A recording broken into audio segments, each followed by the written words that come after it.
Welcome, everyone. Please rise to the Pledge of Allegiance. I pledge allegiance to the flag of the United States of America and to the republic for which it stands, one nation, under God, indivisible, with liberty and justice for all. Welcome, everyone, tonight. The first item is the approval of the minutes. I believe we have a couple of changes. So I'll move to accept the all of the minutes except October 7th, and those are with two slight modifications. One was a vote change, and one was a spelling thing that I already talked with Ann about. And so I'll just add to that on Well, that. I pulled 7th, so you can say your thing. It's on 7, October 7th. I know I pulled the 7th. Okay. Okay, so you second. I'll second that. So this is a motion to approve the October 15th, 2013 special meeting minutes, October 21st, 2013 work session meeting minutes, October 21st, 2013 regular meeting minutes, and October 21st, 2013 executive session meeting minutes. Move that motion. Second. All in favor? Aye.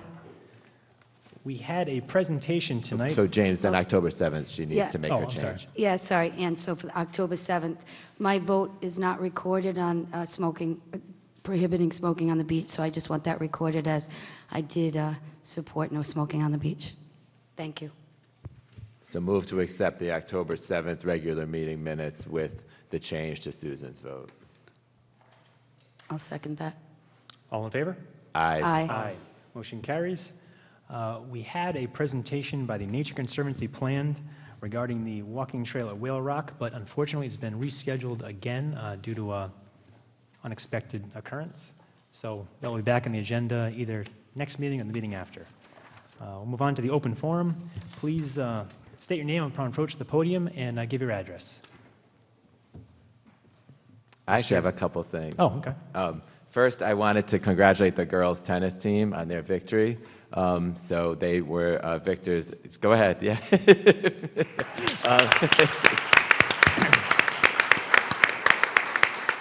They were the state champions in their division. And also congratulate the school district on the improved kneecap scores. And I don't see Kathy Sapali here, but there have been improved kneecap scores in the last year, so I wanted to congratulate the school district on that. Mr. Wojciechowski. Richard wanted to clap. That wasn't for you, Stanley. I didn't think so. I read in the paper a mortgage, $9.2 million, is in the consideration of sorts. It's called bonds. Bonds, they are a mortgage. And I don't think at this time we should be looking at taking out mortgages. That was good. Years ago, I was really crazy on this. I went out and I just bought a few investment properties, took out a mortgage. The bank would give me money, I'd take out a mortgage. Great idea. You're going to pay back with cheaper dollars later, so take out a mortgage. Not today. Today, the inflation's not there. There's no benefit of taking out mortgages. And we've got to get away from that spendaholic attitude where we just think we need something. There's differences between needs and wants. And I think at this time, the wants have to go away. We only have to deal with the needs. And I know it's hard for you, and there'll be hundreds of people that approach you, but there's thousands of people out there that are impacted with tax dollars needing to pay back this mortgage. And I mean, it's significant enough where we got the $17 million for the roads, and I understand that. But when I start looking, in the paper, it says it's easier and cheaper to fix a vehicle than buy a new one. And then I hear we're thinking about getting a $500,000 fire truck that may not be needed, just because we can't wait 2 weeks for parts or something. Maybe we could borrow one over there and have one on standby while we wait for 2 weeks. Again, and I said before, I think the vehicles are in excellent shape and taken care of so well. I don't think at times we need to go out and get mortgages, especially in that situation. so spending is an issue, and I really would like to, when somebody wants you to spend money and is begging you to spend money, let's quote the fantastic president of yesteryear. Ask not what your country can do for you. Ask not what your state can do for you. Ask not what your town can do for you. Let's stop the idea that we're asking you to spend money and take it out of my taxpayer pocket. Thank you. Thank you. Mr. Elba.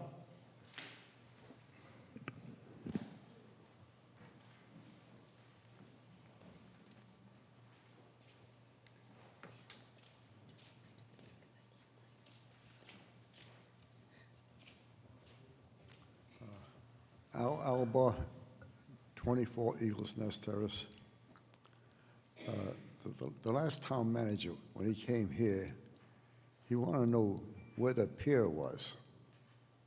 You know, we have no pier, and I know one time you says we didn't have the money for it. Well, I'm sure we can find the money for it if you get the beach monies and people to sponsor it. Because we definitely should have a pier, since that's what the town is named after, Narragansett Pier. Also, we can still go for that ice skating ring, which almost every other town around here has that.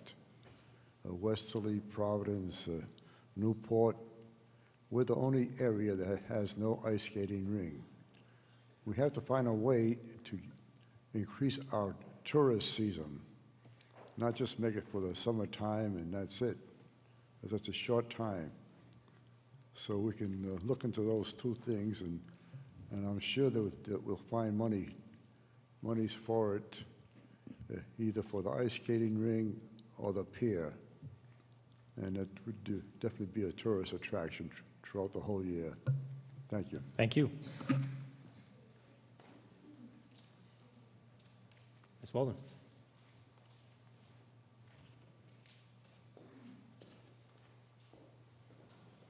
Marie Yunkin Waldman, Overlook Road, Narragansett.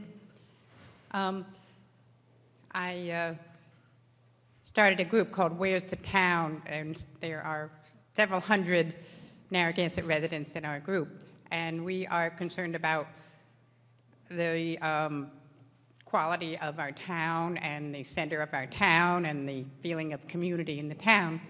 So I'm speaking on behalf of the library tonight, and I hope the library is a place which is actually the center of our community at this point. People go there, there are all kinds of activities, events, resources, various things that are offered at our library, and it's wonderful. But it needs more space. And some of the ideas have been perhaps the library might go to the empty Belmont building, which seems like a fairly plausible idea to me. And so I'm just saying, on behalf of the library, I hope that something gets worked out so that the library will have more space and that we can enjoy it, and we'll have a real community, and it will add some sense of vitality to the center of town in the Pier Marketplace area. Thank you. Thank you. Mr. Brady.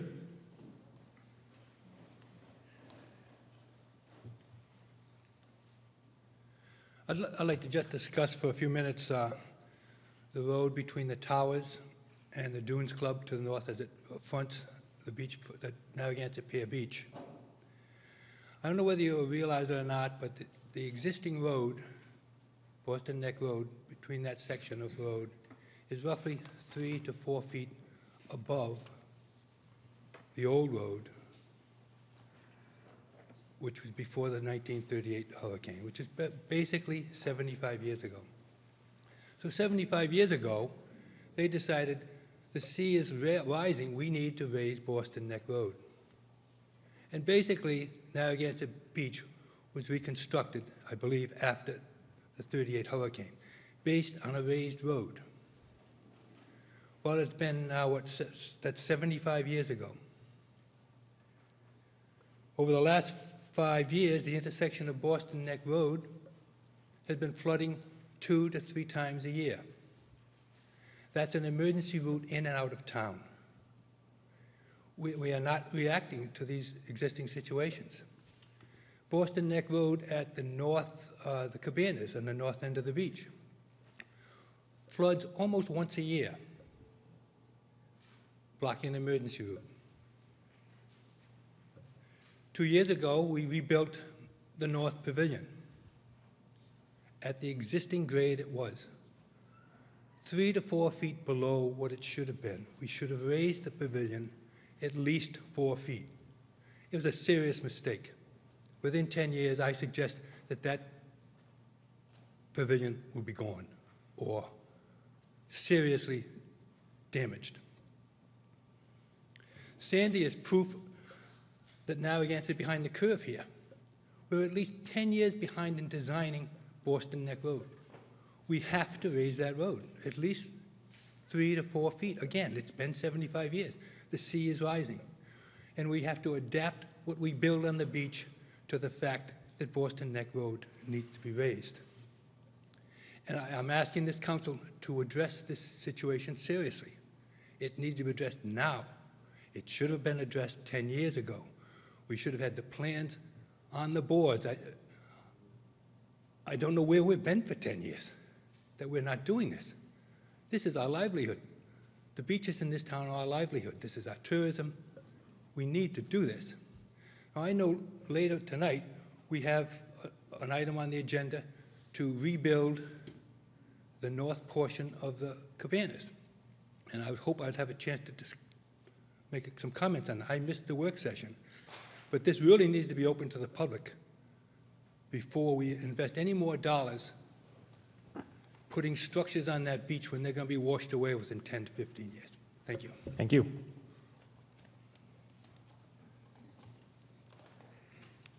If there's no more comments in the open forum, we'll move on to the consent agenda. Mr. McLaughlin asked for number 8 to be removed. Any other items to be removed? Motion to approve the consent agenda, numbers 1, 2, 3, 4, 5, 6, 7, 9, 10, and 11. I'll move that motion. Second. All in favor? Aye. Aye.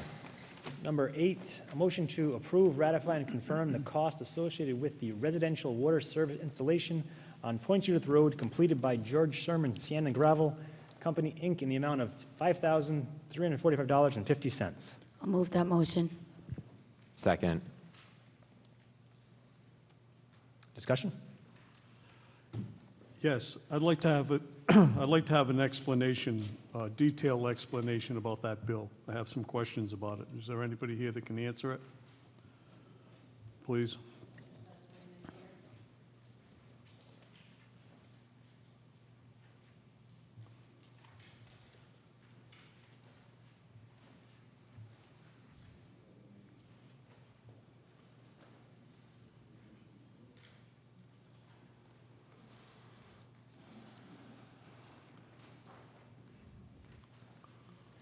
As an overview, Doug, we use Sherman Sand and Gravel to do our excavation work for the Water Division. As you know, we don't own heavy equipment like that. We don't own trench boxes, and especially in a situation where it involves a state road. Under the Code of Ordinances, all of those costs are recovered to the town. Basically, the applicant pays the actual cost of construction. So if you're building a new home and we hire Sherman to put that water line in for you, you pay that bill. And in this case, actually, the money's already been reimbursed to the town in full. So it's a pass-through account, the way the Code of Ordinance is set up. I still have a question about the bill itself. Sure. It was a 2-day project to connect a water main to a water service on a new house. The trench, if I'm not mistaken, was approximately 10 to 12 feet long and maybe 4 feet wide. They were there for 2 days to do it. There's 24 hours in labor involved in the case. It looked like the first day there was a problem because there's a limited number of hours, 5 hours of backhoe, operator, foreman, truck service, and 15 hours in labor. And it's my understanding, because I happened to be there that day when they were working on it, I was kind of curious when they were doing the project, that they couldn't find the lateral coming off the water main to service that lot. Apparently, when they put the water main in there, if there's a lot there, I think the contractor who puts the water main in is supposed to have a lateral there. Is that correct? Yes, sometimes that doesn't happen the way it should. I'm not sure what the situation was in this case. That water line on Point Judith Road, if I'm not mistaken, was put in the early 80s when the state reconstructed Point Judith Road. I think that's the reason why it took 2 days to do the project. It may But I have be. the problem with the 24 hours of labor. If the person who ordered the service is paid for it, that's one thing, but it's still, in my opinion, it's not right. There's something radically wrong with this. I got 39 hours in labor to go 10 or 12 feet with a lateral water hookup. And that the burden is passed on to our taxpayers in town here, and I quite frankly don't think that's fair, especially if it's something that if there was a lateral that should have been put in there during the original construction and it wasn't there. I don't know why the taxpayer has to absorb the burden of all those hours to do that project. It doesn't make sense. I mean, you're familiar with it probably. I am familiar with the process, and I'm sure you are. Does it make sense to you that there'd be 39 hours in labor to do that job over a 2-day period? Well, it's obviously not reflective of a one-person crew. If you're working in the state right-of-way, you need a minimum of 3 to 4 people between flag persons and actual people doing the work, the pick and shovel work or installing the pipe. The philosophical answer that I would give you is that if it's not fair for the taxpayer, in this case, the person who's getting the benefit, is it fair for the rest of the water customers to bear that cost for him? It's only one person receives a benefit from this project, the person building the new home. Is it right to distribute that cost to you and James and Susan and everybody else who's on our water system to subsidize somebody building a new home, or is it proper for that person building the new home to bear that cost? That is a philosophical decision. If the council wishes to change the code of ordinances on, they obviously may. But we've had a cost recovery system in place forever within our code of ordinances. I can understand that. That makes sense. Yeah. But it's the amount of money it costs to do this project Yep. that doesn't make any sense to me at all. And in particular, the numbers there. Now, when Sherman Sand and Gravel, when they submit their bill, do they have it broken down into more detail than this, or is this just the way it's sent in? And who verifies this? Typically, this is the way it's sent in, and it's verified by, in this case, it would have been the water superintendent and then ultimately myself. Eddie would review it, and he would send it on to me for review. They had water people representatives there. They had town representatives on site there. Yes. And I'm wondering if, are those hours included in here? Are their trucks included into this bill, or? No, actually, you bring up an interesting point there, Doug, because the Code of Ordinances does allow us to charge an administrative fee for our own time. But in a situation like this, where we know the bill is going to be high, we waive that fee. It's at the discretion of the water superintendent and myself. Like you, we don't want to see a taxpayer overly burdened. It didn't involve any overtime on the part of our people. We didn't expend any of our own materials or supplies. It was just during regular working hours. So we did not add on any of our costs. The costs that you see before you are strictly from Sherman Sand and Gravel. Just one other small item for clarification. There's a trench box signed off to this job at $50 a day. Mm-hmm. I assume that's owned by Sherman Sand and Gravel? It is. And why is that on this particular job? Is there a reason for that? Under their terms of their contract with the town, they're allowed to recover a daily rental cost for a trench box. Okay, but I was told, I questioned the beach project, if you remember, when they were digging a water trench at the beach. Yep. And they said that they couldn't, the Department of Public Works couldn't do the project because they didn't have any trench boxes to secure the site. Well, I happened to see that project down there, and they didn't have a trench box on site, and I was told that they didn't need a trench box unless they were going more than 4.5 feet deep. if that was the OSHA rule or whatever, whoever governs that. Yeah, that is the OSHA rule. Typically, So, anything more than 4 feet. Then you've again, gotta there's another secure. $100, I don't want to get petty or anything, but there's another $100 tacked onto this bill that I'm questioning whether it's there. And certainly the 39 hours combined to do this project over a 2-day period, I think is really way out of whack. I hear And you, that's I all I understand. got to say. I know you can't answer that because apparently somebody's given us the bill and it's not really a big issue for the town because we don't have to pay it, but one of our taxpayers, you said, has paid it or will pay it. Yeah, So, it has. Just a quick comment as on... long as it's not me. I hear that. Just a quick comment on the trench box. On the beach parking lot job, the way the OSHA rules read is that if you have a trench that's deeper than 4 feet, you either have to shield it or you can cut back the sides at such an angle where the banks won't cave in. At the beach parking lot, that's an easy thing to do. You can cut back the trench and make it wider. In the state road, that's They not didn't an cut it option. back, though. They didn't cut the trench back there at the state, at the town beach. They didn't cut it back. It was a straight trench right to the street.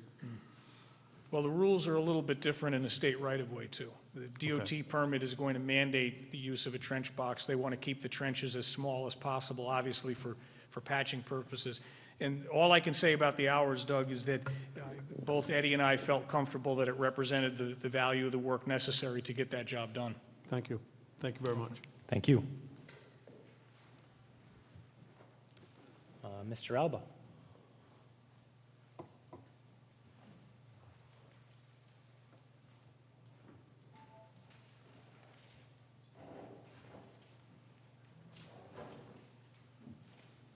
Alba, I have to agree with Doug. I mean, these are things that we shouldn't have to be picking up the tab for. The town should take care of that without passing it on to the public. Thank you. Thank you. Any further discussion? All in favor? Aye. Aye. Aye. Aye. Motion carries. Moving on to new business, number 12, a motion to support the application of a large recreation grant to the Rhode Island Department of Environmental Management in the amount of $400,000 for the proposed athletic complex to be located at the Narragansett High School. I'll move that motion. Second. I'd like to invite Ms. McNeese up, the chairperson of the school committee. Welcome.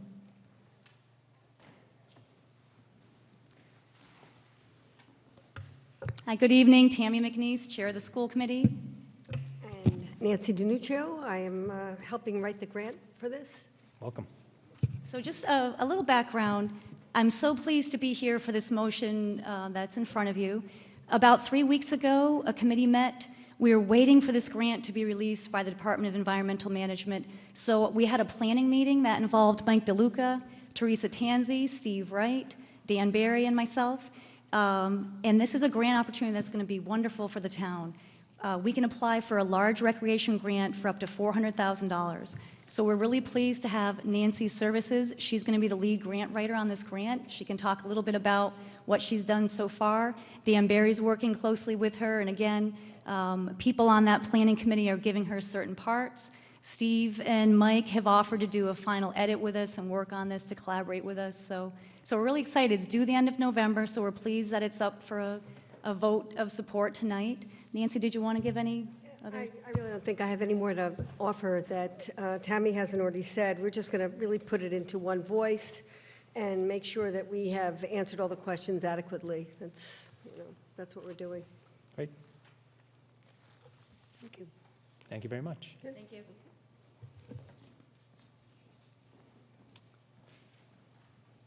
Any further discussion? All in favor? Aye. Aye. Aye. Aye. Motion carries 5-0, I think. Number 13, a motion to request the General Assembly to authorize placement of a referendum bond question on the November 2014 election ballot, which authorizes the town of Narragansett to finance the construction of a new athletic complex, including a synthetic turf field, an 8-lane track, lighting, a 1,000-seat spectator facility, a walking trail, and to issue up to $1.8 million in bonds and notes for the November 2014 election ballot, and to direct the town solicitor and town clerk to take all necessary action to effect such requests. Before we vote on this, I just want to clarify, is it tonight to hear the project, or are we making a vote? Because I think we had spoken about that the last council meeting. I think the plan was to discuss it tonight and vote on all the potential bond issues on December 2nd. Thank you.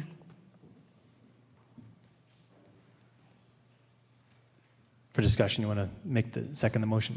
Second, yes, for discussion. Discussion? Yes, Ms. Sapala, welcome.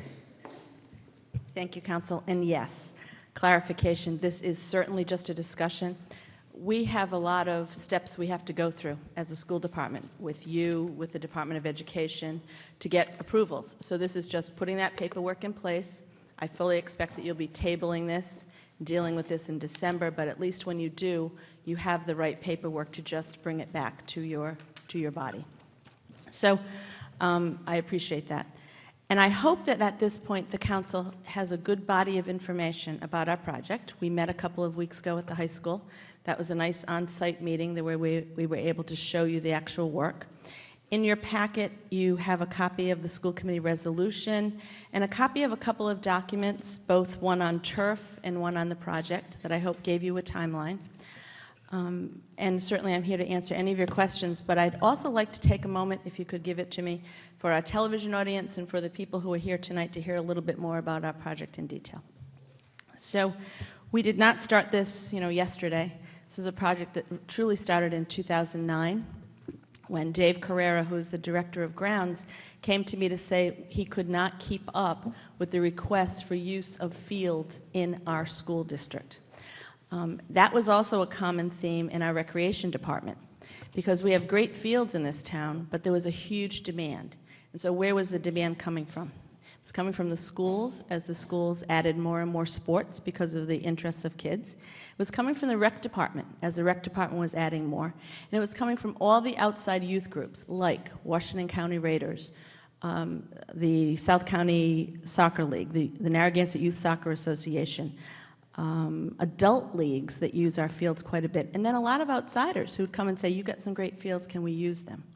So field agriculture tells you that you need to rest your fields, you need to seed your fields, you need to recycle your fields, and we simply didn't have that ability with what we had in the town. So after Dave brought that to our attention, I had this really great committee, a Buildings and Grounds Committee, and they were a group of volunteer specialists in our town, parents, construction people, business people, several of whom are in the audience tonight, who've been working to support our schools since our bond issue in 2006 to 2008. And they said, let's do an athletics subcommittee. Let's get that group together of people who really know athletics and fields, and let's study the situation. Let's make sure that we need this. So that group coordinated with a company called Gale Associates, and in 2011, Gale Associates conducted the first needs assessment in the town about our fields. And it wasn't just school fields, it was recreation department fields. It was a great common project of the town and the school working together. Those results proved that we need about 3 to 4 more fields in this town to be able to meet all the needs. And we're talking all recreational needs. And that's a lot to find 3 to 4 more spaces in the town. But they said that it could be fixed with one project, and that one project would be a turf field at the high school. Now, that was music to our ears, because we were already having a huge interest in track and field at our schools. You know that that's a family kind of activity right now. There's a great interest in running, a great interest in good health via walking and running trails. And so we looked at this as a potential new turf field that would be used for 3 to 4 sports, that would be able to have multiple uses, but that would also encompass repairing parts of our high school field that were in great need. For example, our bleachers and our track, because you couldn't put a turf field in the middle of that high school and not take care of everything around it. So there was great interest in that. It met the needs of our students at the time, and the school committee, in their wisdom, said to Gale Associates, let's get one more study going. Tell us what this would cost. Do we have the right land? Can we meet the regulations for wetland surveys, et cetera? What would it cost to do the whole facility? And they came back with a figure in 2012, and it did encompass increased costs for inflation of about $3.2 million to conduct to put up an entire facility at that high school that would help our school and town with the increased need. And just before I have Tammy join us to tell us what that project's going to be, I just want to give you a few statistics about youth sports at the high school. Last year, in 2012-13, 250 athletes took part in track and field and cross country, indoor and outdoor. Those 250 athletes were at our middle school and our high school. That's a lot of students participating in those 3 sports. In total, our 2 schools put forward 23 interscholastic sport teams across the middle school and the high school, which is such a high amount that we've moved into the highest category at Rhode Island Interscholastic in terms of the number of sports we have. Hard competition for a small school, but we hold our own, and not only hold our own, but win in Divisions 2 and 3. Last year, 856 total athletes were on our rosters for those 23 teams. That means students participating in multiple sports, but that's a huge number of students participating. Athletics and sports is really important in this town for the full development of the student, and their families are as interested as their kids. So that's just a little background. We're not talking about a slight need, we're talking about a strong need, a strong interest on the part of our students, a strong need for their health and development, and a strong need across our whole community. So our final study, in addition to those 2 Gale studies, was a feasibility study to see if there's interest in our town in this project and to see if there's the monies to help us fund this project. And you don't come up with $3.2 million easily. But in 2012, we contracted with Dan Barry, who's a town resident, to do a feasibility study. And he did that study, and from a sampling of a good number of people, determined that there was interest in such a project, but there was also interest in donating to this project. And we're really happy to be able to give you some figures on that donation to date, but I'm going to do that in a moment after Tammy tells you all what the project will involve.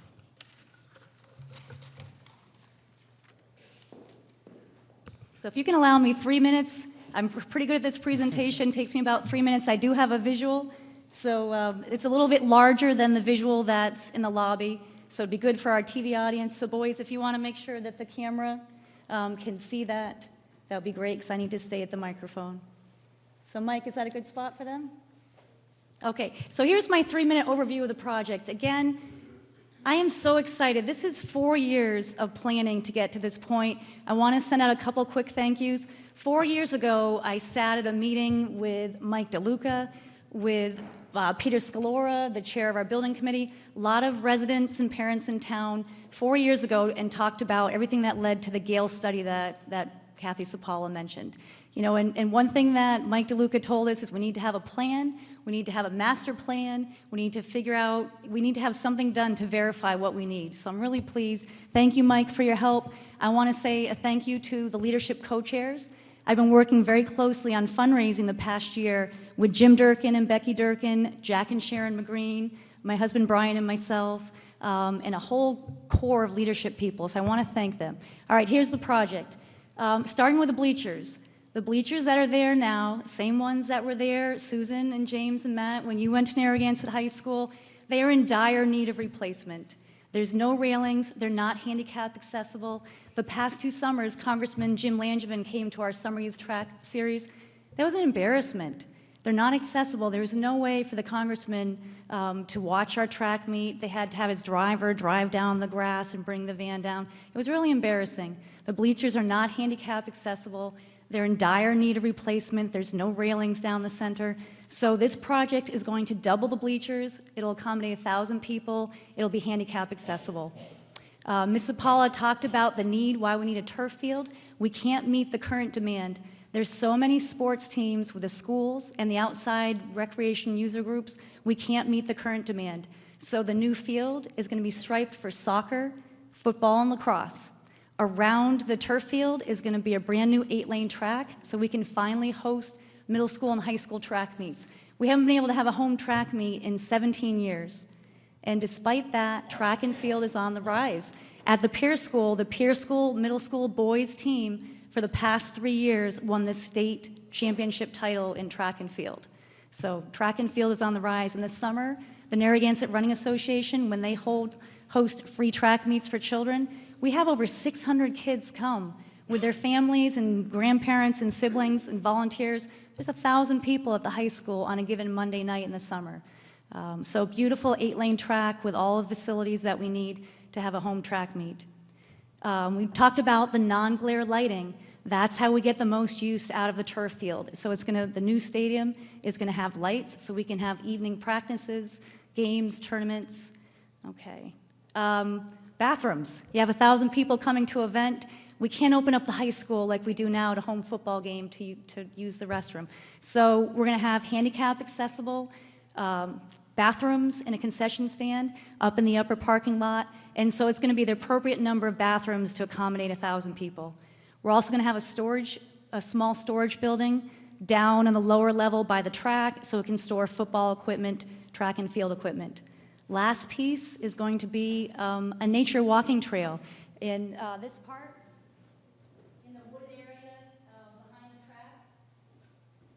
There's town-owned land, and so we're going to be blazing with volunteers from the community with some conjunction of some Boy Scouts as well, blazing a new recreation trail, and it's going to connect to some perimeter trails around the Pierce School and the high school. So if someone wants to come, and if they want to walk on the track, they can do that, but if they also want to walk on the nature trail, they can do that as well. So that's my hopefully 4-minute snapshot of the project.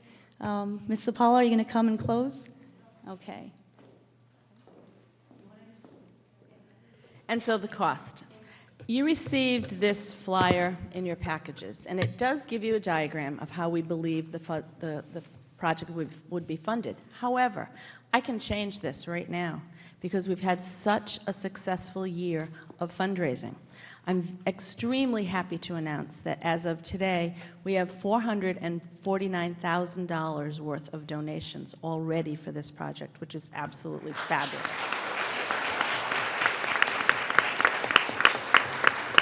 Those are donations that will be provided over a 5-year period, and we've only touched the surface. We've only been doing this for 6 months. You add to that $449,000, the $400,000 grant that Tammy and her group are looking for, and I really believe that that's going to come to $1 million. Everybody on our leadership believes that the grants and the donations will be 1/3 of this project. The next third will be provided by the school department. We have reserve funds. You see it in our audit. We've been saving these funds for this project. So the school department reserve funds will be between $1 million and $1.5 million, whichever we need to fill that gap.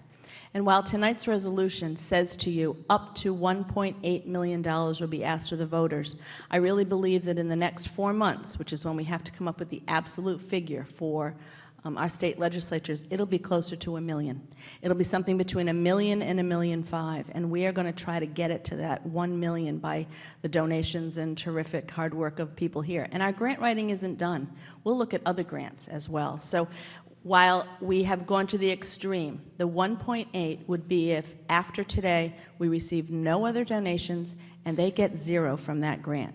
Then we would ask the voter for 1.8. No one on our team expects that that will be the case, and that will be much closer to the $1 million. So, we respectfully come before you today with this information, with the information about our student involvement, with the information about the support we have, and we hope that as you study the town's fiscal situation, that you can look at very favorably at our proposal when you're studying this in January. January would be our time frame, because you need to approve. It needs to go to our legislatures, and we need to be getting in a parallel way Rhode Island Department of Ed approval. It's a dance you do to keep everybody in line on time.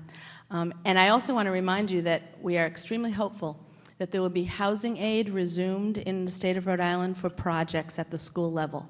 Right now there's a moratorium on that. But if it is opened, we will have the potential for as much as a 40% reimbursement on the funds that the voters approve. So for example, if it were $1 million, we would be able to recoup 400,000 of that, and this project would cost $600,000. That's an exceptional buy for the kind of product that would be put on our grounds of our high school and for our entire community. So I'm here to answer questions if you have any, so would the chair and other members of our committee as well. So we thank you for your consideration. So, great presentation. I mean, we've heard the project before. We've heard it a few times, so I think it's probably maybe just for the public, but I don't know. I think excellent. I love the energy behind it. So I'm glad that you have some goals, and it looks like as you move forward, the number may be smaller, which is always great. So That's our keep goal. up the hard work, and I can see a lot of people from the school community here to support it, so great. Any other questions, committee? A great job with the fundraising, and thank you for the detailed briefings on the project. We've appreciated it. Thank you. You're welcome.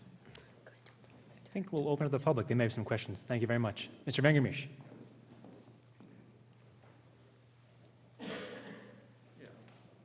I'll give you 3 names. Richard Vangermish, who, Mount View Road. Ebenezer Scrooge, a little early, but not in play. And also the Ghost of the Christmas Future. We have, I really think it was incorrect not to give the police the same deal that the previous group did. We have general debt of about 20 million. And now I know we have hopefully reduced our net unfunded pension debt, but let's say it's 30 million. 70 million's probably down for OPEB, and I know we hope to negotiate down also the other town employees in vis-a-vis pensions and OPEB. We've got $17 million for road, $2 million for police. Let's just say $2 million, just to round this off on this project, $1 or $2 million. We've got a library that it's got to be in the millions, and on we go. We have not even redefined what we mean by debt, long-term debt, in our planning metrics.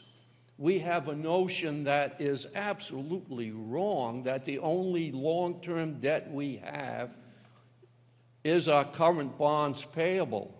That just ain't true. We have long-term debt, unfunded pension liabilities.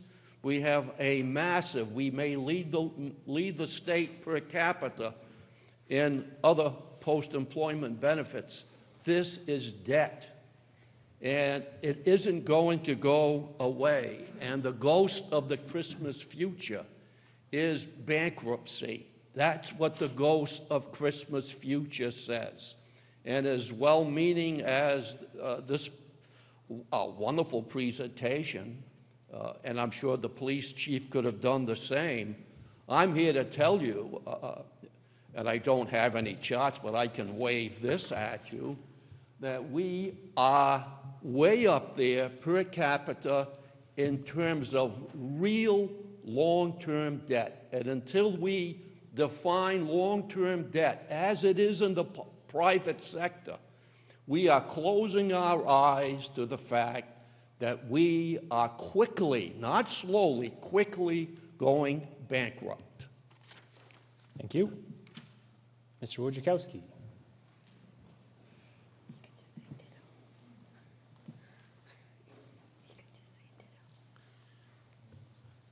First, I really want to congratulate all those dedicated persons who put all this time and effort into this issue, and I really hope that they succeed in providing all that they have shown here. I just want to look at alternatives. How many alternatives we have here? And the biggest one, I think, is we spent years on developing the plan. Now we need to spend years to fund the plan.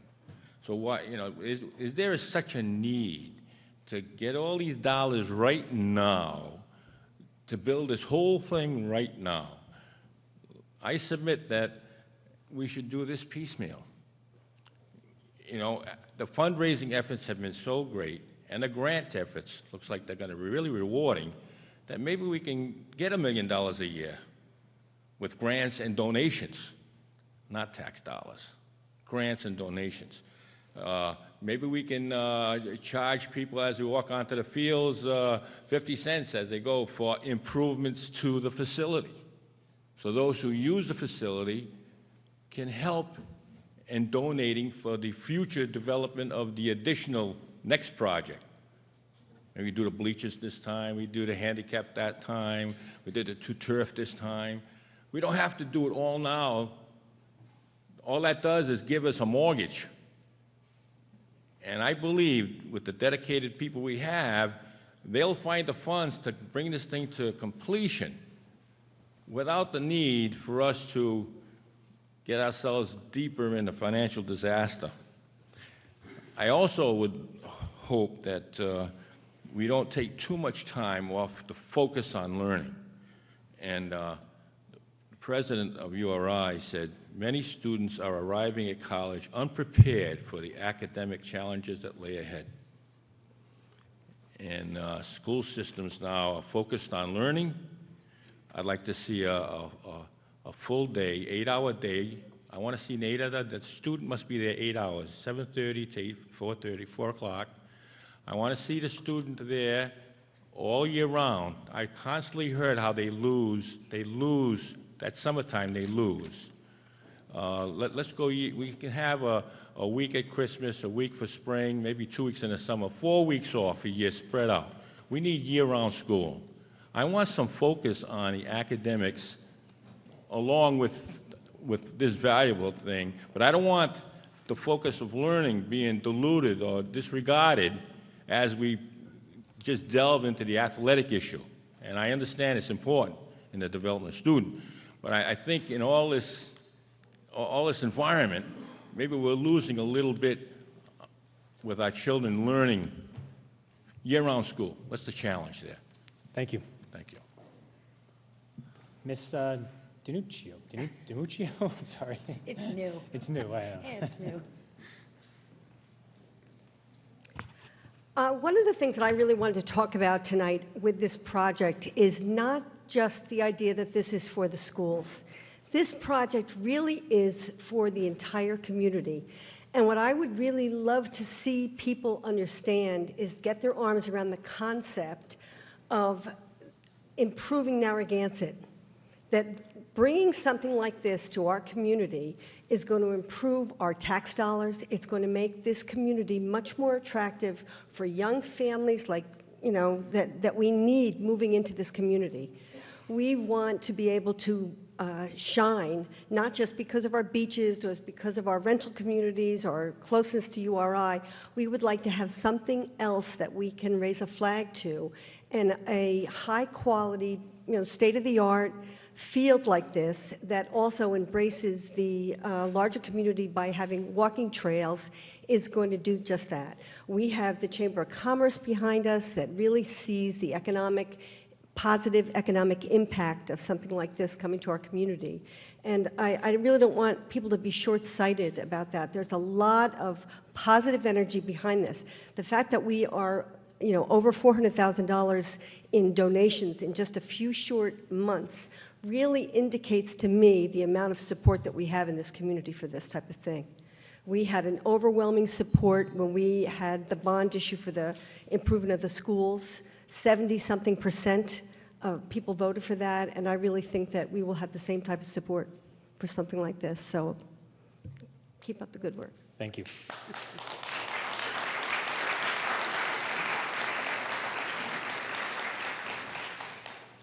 Mr. Adams.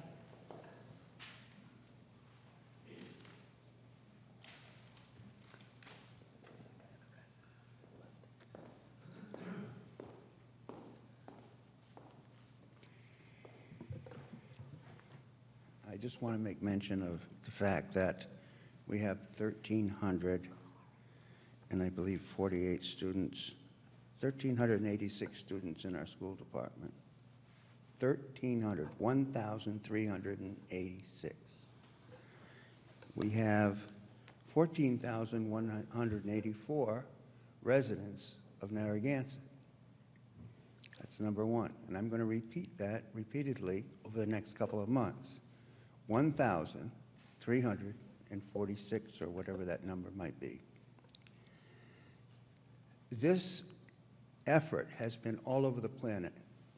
And if I haven't learned something from Matt Mannix and from Doug McLaughlin, we need transparency. There isn't anything that they have proposed tonight that has a number attached to it. $3.2 million, $3 million was proposed in 2011. In 2009 and 2010, I thought they were having delusions of grandeur, and I didn't pay much attention to it. But they started forming this committee. Gale Associates, what do we have to pay them? Who pays them? We know what Dan Barry's being paid this year. $11,000 in one instance, $33,000 in another, and $11,000 that was approved last week. That's in excess of $50,000. Still no answers. We have to gather those answers. The cost has been all over the planet. It went from $3 million to $2 million, and it went down a bond referendum to $1.5 million. Then it went back up to $1.8 million, and the school department actually was contributing. School department was contributing $1.5 million. School department. $1.8 million bond issue. $429,000 in collection for donations. Are they open-ended? If they're not satisfied with the donors, if they're not satisfied, are they able to pull out? Where's the money? 2012, you set up a bank account in Washington Trust in the amount of $3,400.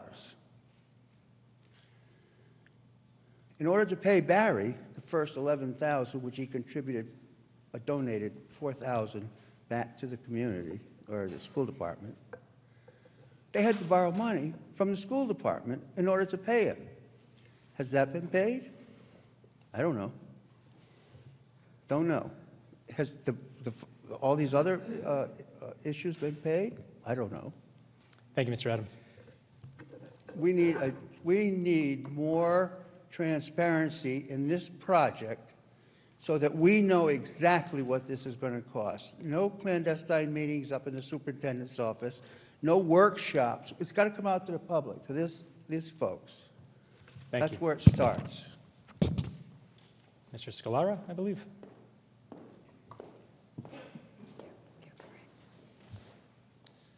Peter Scalora, 39 Lakeside Drive. The Narragansett School Building Advisory Committee provides oversight, analysis, and recommendations to Superintendent Sapala and the school committee concerning department facilities, infrastructure, and capital planning. We are engineers, architects, builders, and facility managers that volunteer and lend our expertise in the interest of continuous improvement for the school department. My contribution as committee chairman is made out of civic duty and gratitude for the collective good works and the excellent results achieved by the school department in providing an excellent scholastic program here in Narragansett. The Building Advisory Committee members are proud and pleased with the school department's efforts and prudent choices in the last 5 years since Superintendent Sapala assembled us as a team.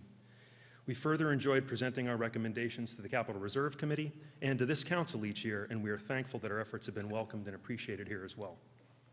As Kathy mentioned, our committee advocated for this field project.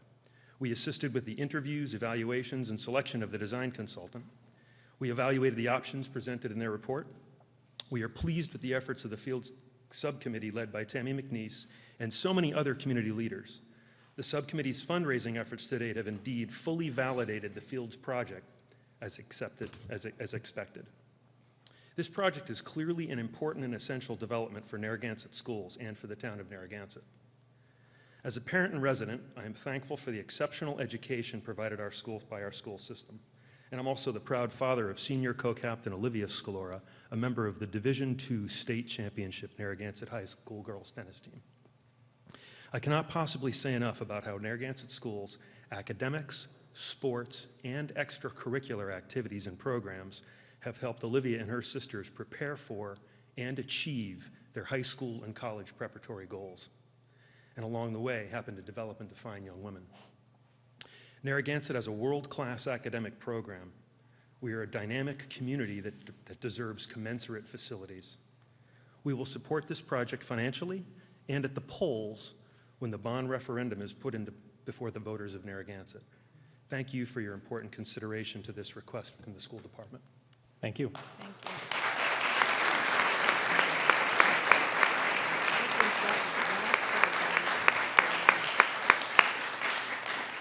Mr. Alba.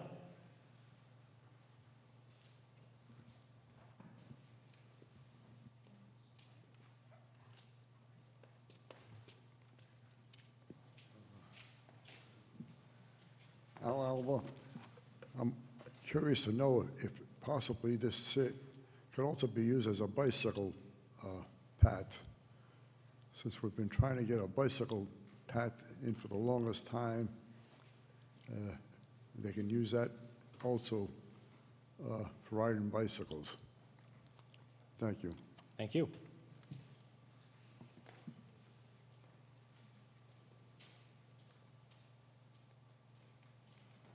You, sir, in the blue.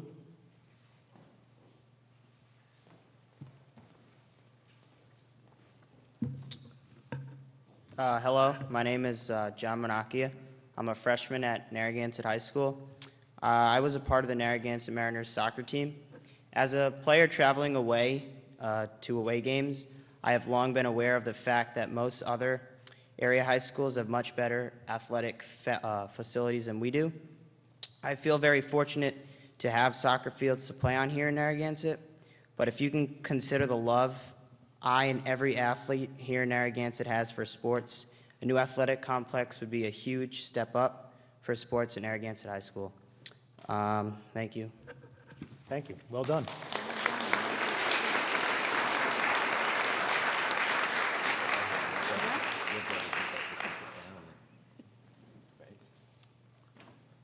Mr. White.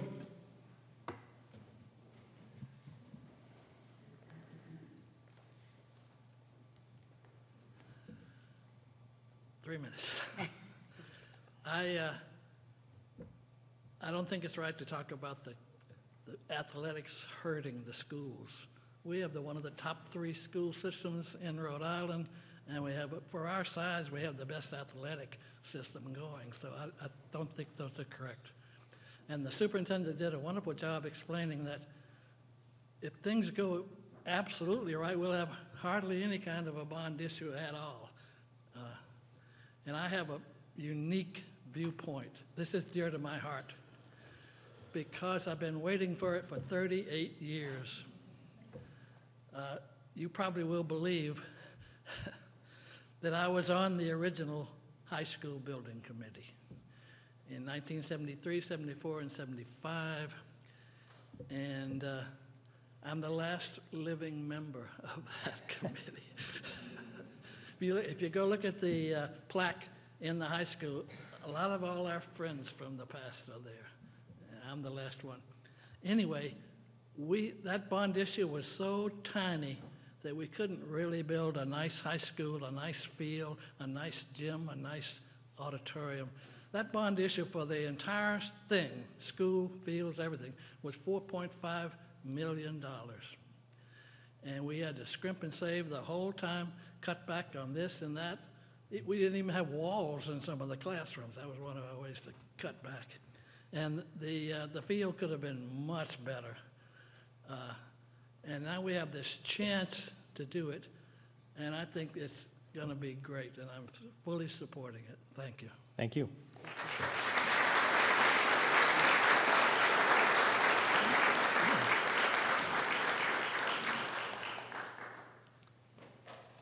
And this item will be voted on December 2nd, along with the rest of the bond proposals. So someone like to make a motion to table this until December 2nd? I'll move that motion. Technically, it's a continuation. Andrew Continuation. said. Yeah, so I'll make that motion. second. All in favor? Aye. Aye. Motion carries 5-0. Thank you very much for your comments. Number 14, a motion to discuss the proposed Jerusalem sewer project. I'll move that motion. Second. Discussion? Yes, sir.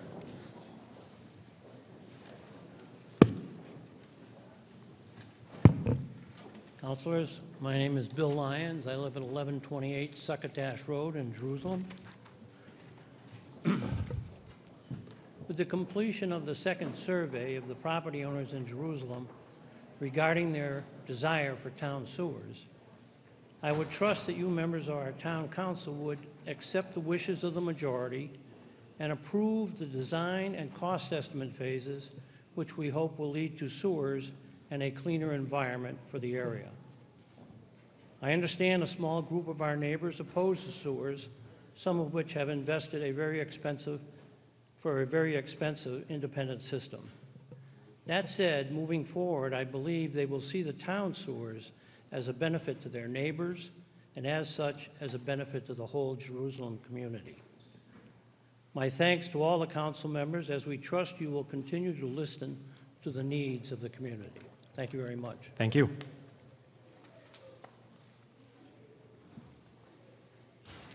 Mr. Traeger?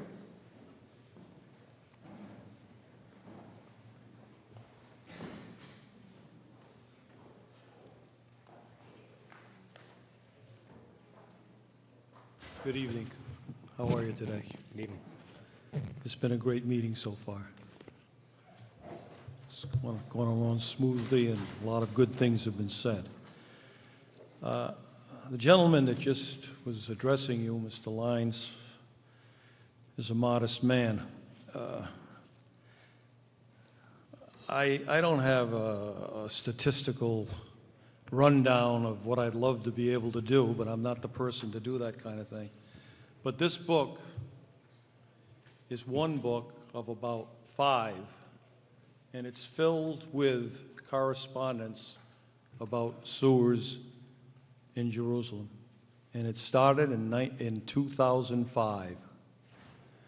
This project has been approved by town councils in Narragansett.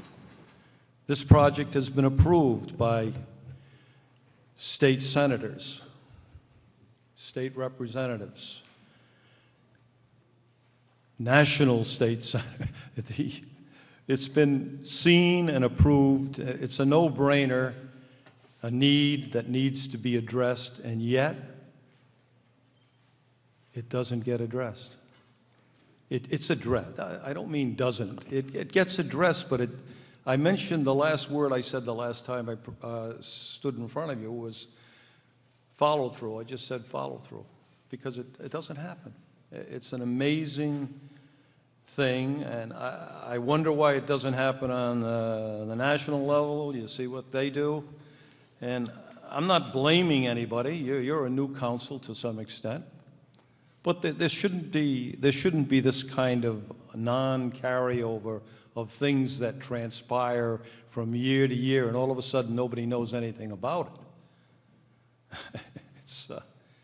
It's a sad state of affairs, but at the same time, liberty, truth, justice, equality, and our state motto, hope. Thank you. Mr. Wojciechowski.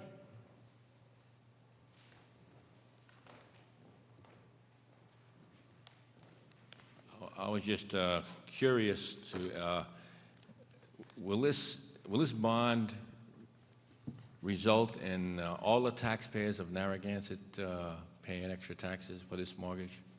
Or is this only going to be paid for by the Jerusalem people?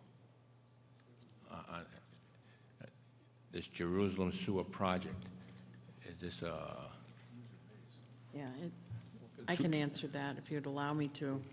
Through you, Mr. Chairman, it is almost like a betterment program. It will be funded by the people that receive new sewers. Correct, Mr. Goodrich? Correct. Okay, so all the taxpayers will not be impacted, just those that receive the benefit. Right. That sounds like a good idea. Thank you. Mr. Chairman, could I add a couple of things? I've spent time on this issue of trying to bring myself to speed on this, and I've sat with Jeff Cesarine and Don Goodrich and myself. Basically, this is a ballot-driven issue, and we do have to remember that CRMC has denied this twice.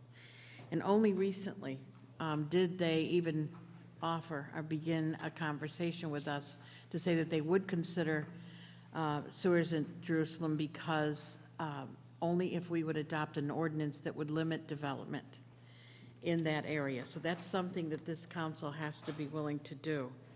You're right, we will need a consultant to give us the costs of this. Now, this has been going on, as stated, since 2005, but it's been an issue because it's Barrier Beach, and there is a federal prohibition.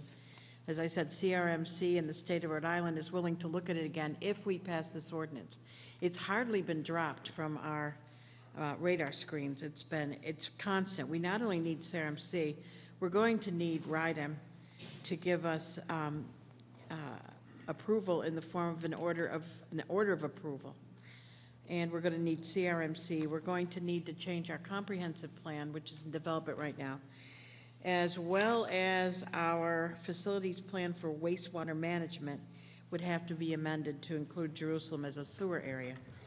We are going to need to write up that ordinance, and the fundamental question will be the degree of development improvement / expansion allowed by the CRMC. The CRMC has pointed out to us that there is a prohibition on funding from federal sources. So this is going to have to be an SRF low-income loan program because of the Barrier Beach Act. We can't get federal funding for this. So it's not been dropped, it's been on the radar the whole time. Mr. Cesarine has been working on this consistently, and I think you all received his executive summary on this, which says everything that I pointed out tonight. But for the people that are here and the people that are listening at home, there's a great deal to do besides put it on the ballot. We'd have to get a lot of approvals and permissions, and we'd have to pass a new ordinance. And Mr. Cesarine is here in case there's any further questions, but I think that his executive summary pretty well covers all the time from 2005. Thank you very much. You're welcome. This item as well will be put on the December 2nd agenda for an up or down vote.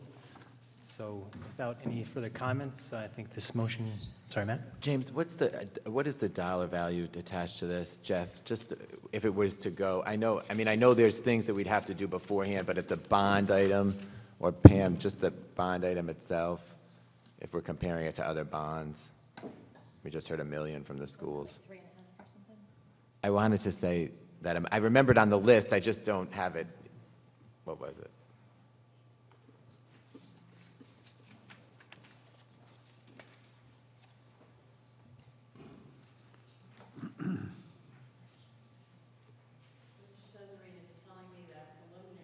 Excuse me. Mr. Cesarine is telling me that a preliminary cost estimate is $3.1 million, but we're going to have to do more work on that. We really are going to have a consultant. But it would be 3.1 would be a very preliminary guess as to what we put on the ballot. Ballpark. And that doesn't include the permitting issues associated with changing the ordinance, getting a consultant in, and all those preliminary steps. Okay, that's what Glenda said, 3.5. I just couldn't remember. I was thinking of the list. I thought I just didn't have it at my fingertips. Thank you. Well, So this motion will be on for an up or down vote on December 2nd, and there's nothing to vote on, so we'll move on to number 15. A motion to authorize the staff to solicit bids for the North Cabana replacement project. I'll move that motion. Second. Discussion? So I just want to say we had a workshop October 21st on the cabanas.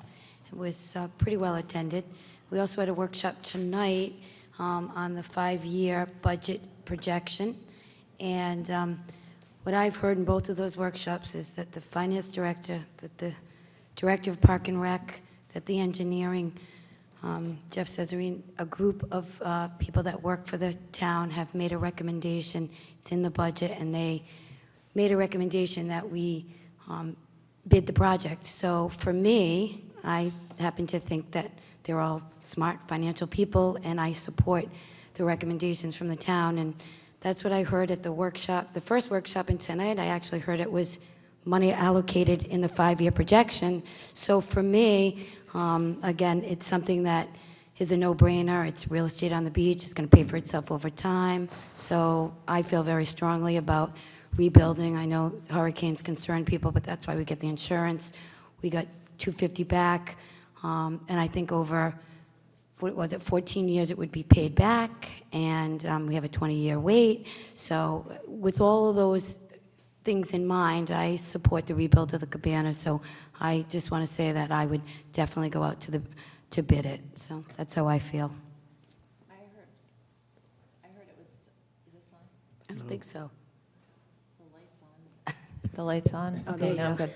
I'm good. It was definitely provided for in the budget, but I also thought, interestingly, in the forecast, in 2015-16, it showed the levy going up almost a full 4% to provide for that debt service.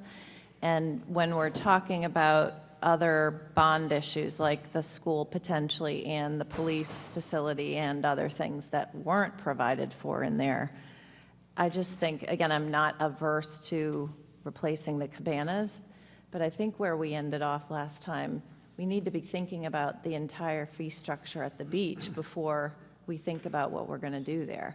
So I'm concerned more holistically about the amount of debt we're assuming as a town in light of what we're already projecting the levy's got to increase just to absorb what we know is in place. And again, maybe I'm thinking too broadly here. I know the questions about the cabanas. We've got that debt service parked there, but we're looking at almost the maximum increase in the levy in 2 years without considering any of the bonds that we're going to be voting on December 2nd. Sorry to be, Debbie Downer. This one's not a bond, but I was hoping Pam and Jeff maybe could do a little bit, just kind of do a summary from what we got from the work session, just so, because that wasn't televised, so people know what's going on with this. The staff did recommend that we accept and rebuild. Oh, I'm sorry. Thank you. Thank you again. That we accept and rebuild this. The cabana system is something that we got a lot of money from the federal government after the storm for the beach, but this was not covered. So this is something, Mr. Goodrich, am I correct, that we could pay for out of the fund balance of the beach fund? We do not have to bond this issue. And I think that that's important to know. We've talked this over several times. You had handed to you tonight the beach fund and the projected income from that in the next few years. Mr. Cesarini, is there anything I have left out that you would like me to educate the public or the council about? We have to make, one reason for you to make a decision tonight, if you will, is because of the building season. And we're really going to be hard-pressed to get this ready for next year, even if they vote it tonight. So that's something we've got to look at. And if we do not reconstruct it, we're going to have to talk about the price for people who had a cabana and no longer have a cabana, but they have a parking space. We can look at the amount of revenue that's going to fall. We will probably collect, if we use 2013 as a guide, this means we will collect $500 per parking space, times 24 guaranteed spaces for a total of $12,000 for this specific operation. If the North Cabana building were to be constructed and ready for a full season, The revenue realized from full occupancy would be $1,750 per unit times 24 units, the total of $42,000 for the season. Thus, the direct revenue loss if the North Cabana building is not replaced is $30,000. One thing that we did discuss quite a bit during the work session was raising the fees and to see how much the market, because I believe there's a very lengthy waiting list for these cabanas. And what has increasingly come up, not only at the work session, but during the week talking to citizens, is charge more for the cabanas, but the market will bear that. Now, that's up to you. So there are some options here. You can build it again. We don't have to go out to bond. We pay for it from the surplus in the beach fund. You could not rebuild it at all, but then you have to think about what you're going to do to the people that this past season had a parking pass. And then there's the option of raising the fees. I'm sorry, Pam, maybe I misunderstood. So what is the surplus in the beach fund at the end of, and maybe Don, you can help me. We ended in September with how much?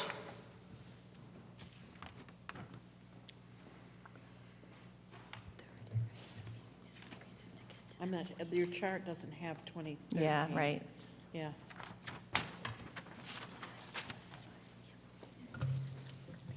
The report I gave you this evening, Yeah, but I haven't looked at that, actually. which is the October budget report, projects that we will have $891,000 in unrestricted net assets, excuse me, as of June 30, 2014.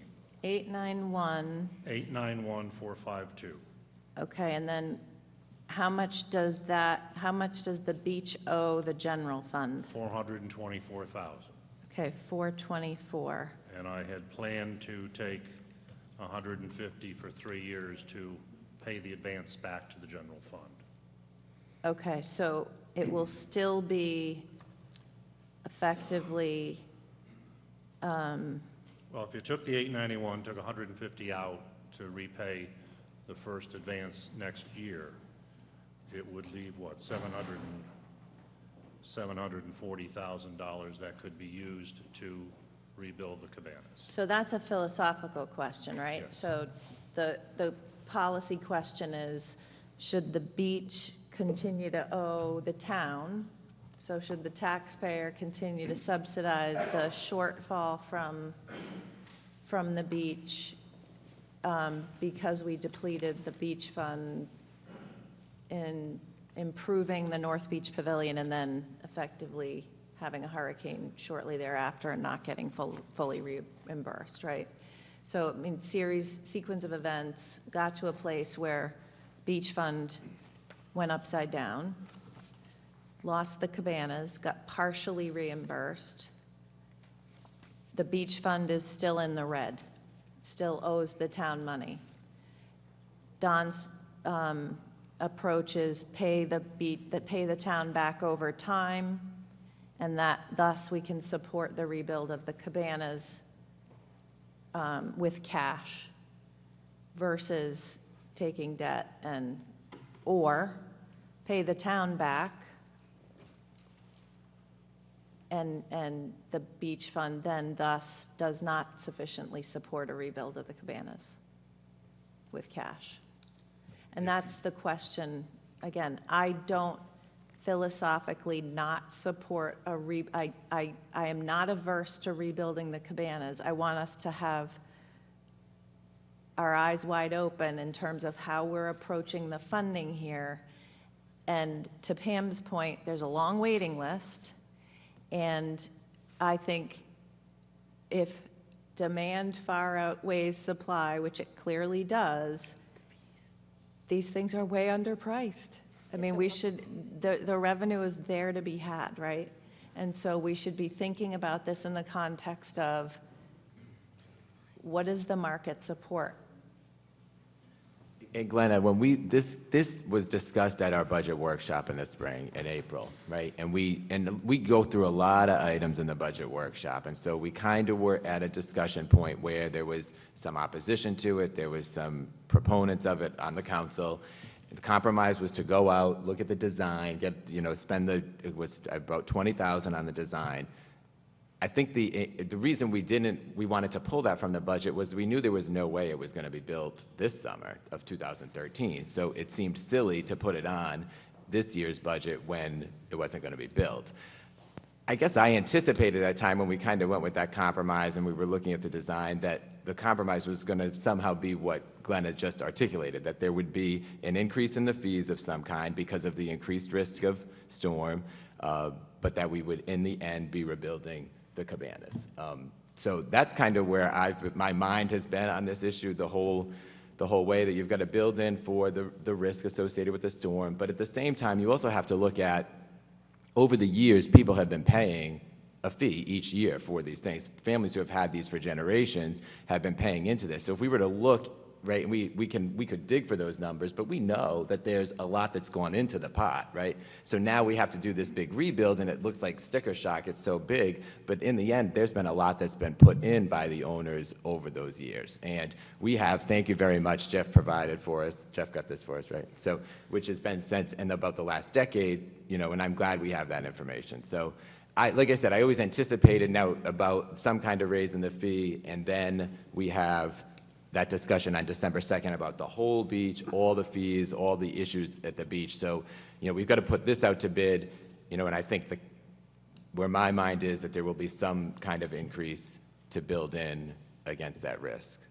That was my thought process, and that's kind of where I thought this would end up. And again, at the budget workshop in the spring, you can't have that whole conversation because you've got to move on to the other items. You have every department head in there. It's never a good time, right? We we were always trying to kind of beat the clock. And again, I think this is a more strategic conversation because I don't think it's just the cabanas we need to rationalize. We had the same conversation when we came up with the transferable beach pass. What's the right dollar amount? We came up with one number. We sort of backed off of that. It was hurry up and let's get the right number. But I think there's even we heard it from the Recreation Board last time we met, there's clearly something to think about in the context of the entire fee structure, I think. And that's why we want that on the second. If you were to resolve the advance from the general fund and pay it back all, let's say, this year, I don't think you'd have enough funds to do the cabanas until next year. That would be the one option. Mr. President? Mr. McLaughlin? During our discussions in the workshop, I was opposed to the rebuilding of this cabana project because of the ecology of the beach, the way it's set up on the beach, the projections in the next, whether it be 10, 15, 20 years of the rising waters on the beach, the potential for damage, the $700,000 expenditure that we're going to expose the taxpayers to a building that's probably could be destroyed very easily with another storm. And I go back to right after Hurricane Sandy when I was talking to the staff in the town here, along with the town manager, and they said one more storm and that's the end of it. We don't have an idea how we could even recover. During the course of our discussions, I asked several people, how does it enhance the beauty of the Narragansett Town Beach, building a cabana down there? Well, nobody had an answer for that, because I don't think it does anything for the natural beauty of Narragansett Town Beach by building 30 more cabanas or replacing the cabanas that were there. It was all about a tradition. It was all about I've been in this, had this cabana for 34 years or 44 years, however long it was. It was all about that. Very little about the financing of it and why that all the taxpayers in this town have to support that kind of a project. And as far as a waiting list goes, you're going to wait an awful long time before there's any vacancies there because there isn't much turnover there at all. I was able to go back and look at the records, by the way, that only go back to 2001. I don't know what happened prior to 2001. We can't find any of those details at all about the rental process and everything else. But all the people on that list that I could see have been on there since 2001 anyway, and I suspect a long time before that. Not to pick on them, but I don't think the taxpayers of Narragansett should be supplementing that kind of an operation.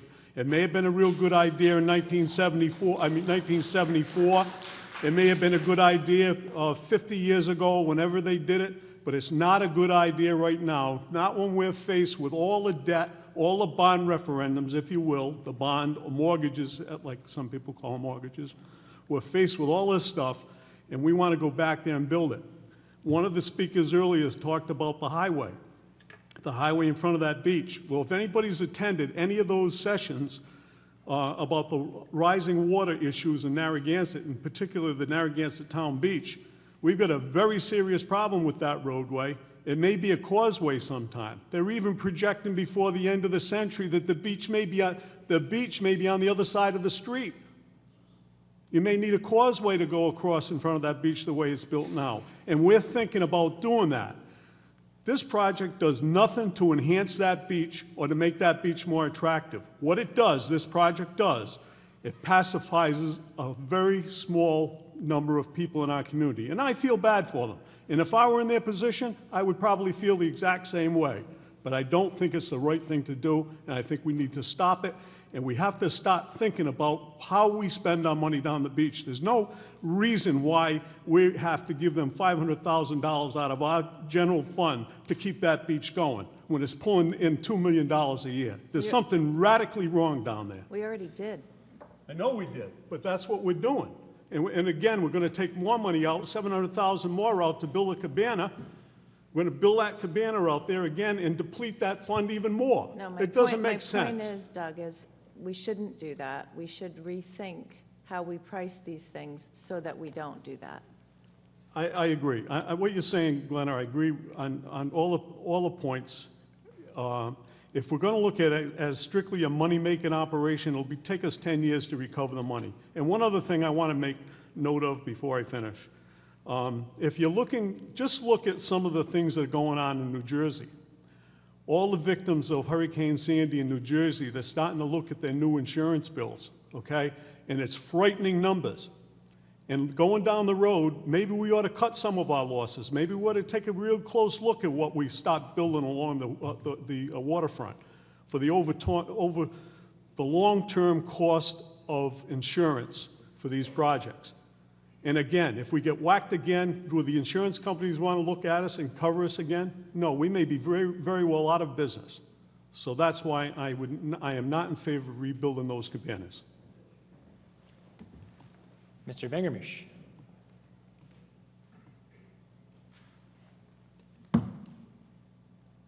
I guess we could sum up Doug's comments by that famous song. Yes, we have no cabanas.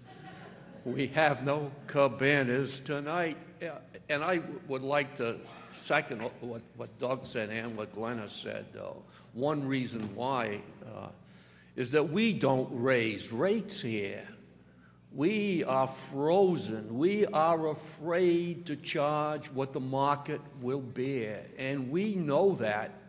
We see it at the kayak. Oh, we don't raise rates. We don't want to raise rates.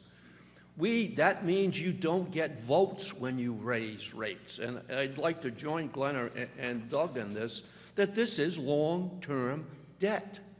We just have not defined debt. We have our head in the sand, which is hard in some parts of the beach because it's all rocks, but we refuse to recognize that our concept of debt, your concept of debt, is not what the world's concept of debt is. Long-term debt is a lot more than just a line bonds payable. And I've got it over here. This is another instance in which we have long-term debt that may be paid, which I doubt, to the general fund. This is called a debt. And we just don't want to define it. And I'm sure the Finance Committee in its meeting November 12th, I want to try to define debt. and I want the town to agree that we can no longer just take that narrow view of bonds payable outstanding as debt. Until we do that, or we have enough guts to say the market rate covers it. If you want to stay, you pay the market rate. If not, you're out. If we don't want to do that, yes, we have no cabanas. Thank you. Mr. Alba?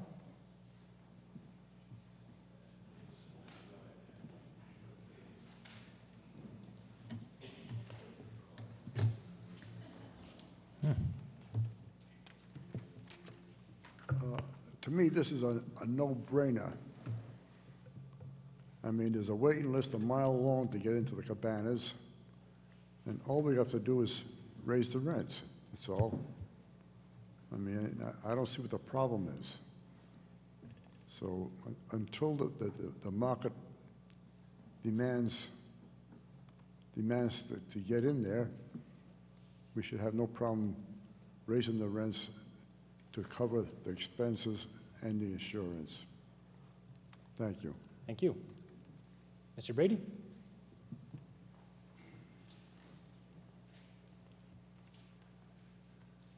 I should have taken another blood pressure pill. Sandy washed away the cabana, the north end of the cabanas. Sandy also washed away a major portion of the raised cabanas that are around 18 feet above grade, that really look like a prison camp. They don't belong on the beach to begin with, the new ones that were put up.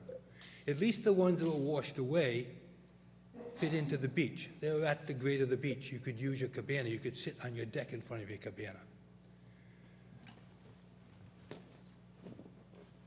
The raised cabanas that were washed away, the major portion of around $250,000 at least that we had to put into those cabanas to refurbish the raised ones.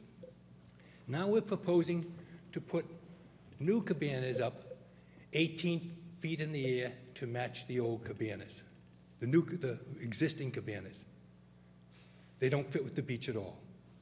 So that doesn't make any sense. Not only that, but the next major storm, all of those cabanas are going to be washed away, at least 50% of them. They might have the pilings left, they might have a portion of the cabanas left, but they're going to be washed away.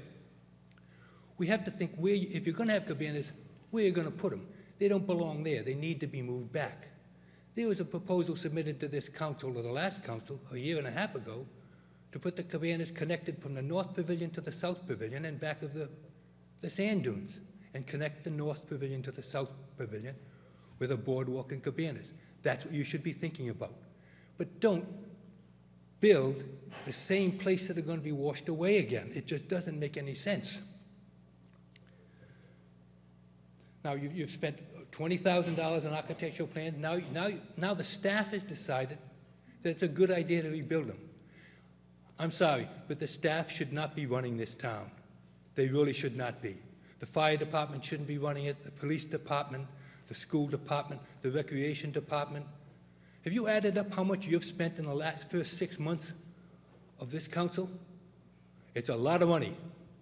And I don't think you're watching a pocketbook. And I'm beginning to believe that Mr. Van Gamish is absolutely correct. You are not thinking ahead. You need to stop spending money and start planning how to spend money. You really need to back up a step.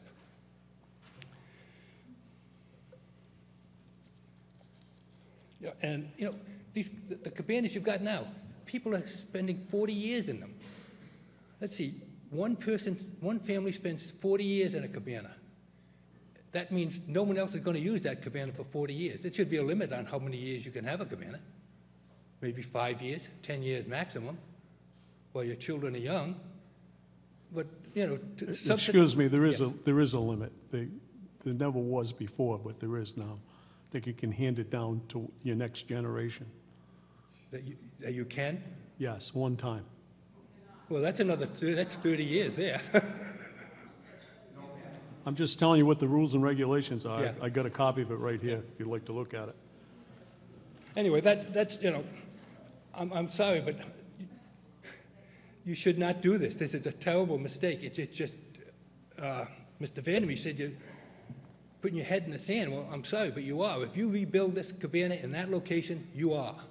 And you need to rethink where you're going to put cabanas, because the cabanas you've got now are going to be washed away. I would bet within 5 years. They might be up in my front lawn by then. Thank you, Mr. Brady. Mr. Wojciechowski.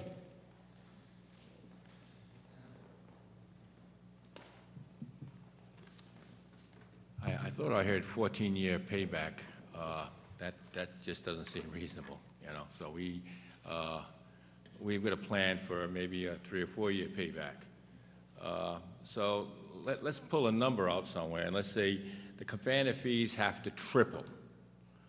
So I suggest that you notify all these people that when the cabana's fees triple, do they still want it? Let's get some data. We need data. So let's send out notices to all the people and say, okay, your cabana fees have tripled. Are you still interested? So now we know if there's still a market for them. Probably not a market at that point. We don't know. Right now I'm saying I'm not so sure there is.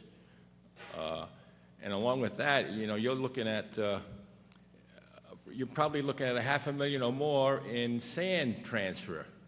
So now this money you think you're getting from the beach in the future probably isn't going to happen, because your sand losses are probably going to double. So now you're probably looking at $500,000, $800,000 sand pumping or trucking, I don't know. So now we're looking at you're pretty well out of double your beach fees. To be money savvy here.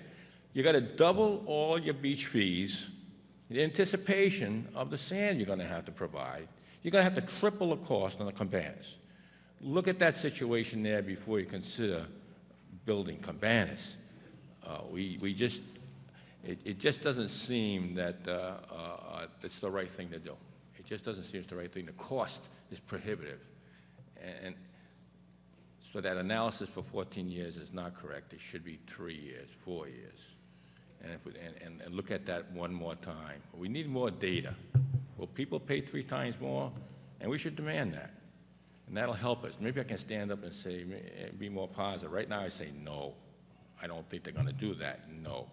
Therefore, no cabanas. Thank you. Yes, sir.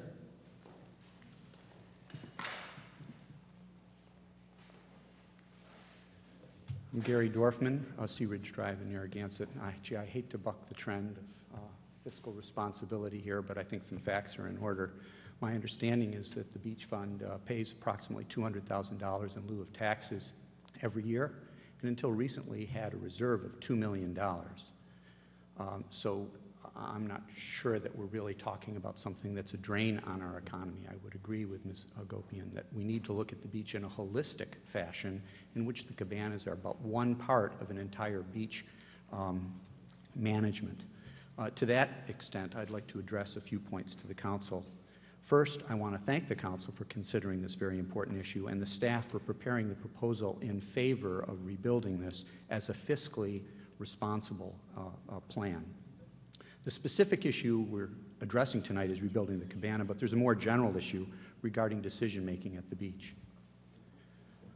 Only recently, the town, in its wisdom, decided to invest the entirety of the $2 million reserve from the beach fund in renovating the beach property, not leaving any for, if you will, quite literally, a rainy day fund. If that money were still here, we wouldn't be talking about needing any funds. There would be funds available. Indeed, after Sandy, many other areas of the beach were renovated, the north and south pavilions, as well as other infrastructure. In fact, those were good investments, and the council and the town staff should be commended for being careful stewards of what most people would view as one of our greatest resources, the beach. What's changed since those wise decisions to make an investment in our most valued town resource? Sea level rising? Increased number and severity of storms? That's not new. We've heard those predictions for over a decade, and yet the council and the town staff made those investments quite wisely. There's really been no change. I've heard rumors that one part that might lead to the decision is that this only affects 24, 30, 48 families, all different numbers that come out based upon how many families share the cabanas. I would assume that the council would never make a decision to not protect and serve any minority. This town, this country, and this entire world is composed of an aggregate of minorities. When will we abandon the people who live in the properties directly across from Scarborough Beach when they're flooded? Will we say, we're not going to take care of your streets? There are many small streets in this town that only have 3 or 4 houses on them. Should we not take care of those streets? It's only 3 or 4 families after all. The nation and this town were built upon protecting and serving those aggregate minorities. True, those minorities should contribute appropriately and responsibly to the greater system, but they should not be abandoned. We heard many proposals brought to the council this evening that affect minorities, larger minorities perhaps, but minorities nonetheless. We have, as was pointed out, a small number of students, yet we'd be foolish to abandon our students. I run on the Canachet trails every Sunday with my dog, and I'm the only person out there, but we're talking about building new walking trails. That's an important resource to invest in for our town. The fact that a minority use them is not relevant. Your time is up. Your time is up, sir. Yeah, I'll sum up. Finally, with regard to the more general beach policy, the more people that use our beach, the harder it is to maintain.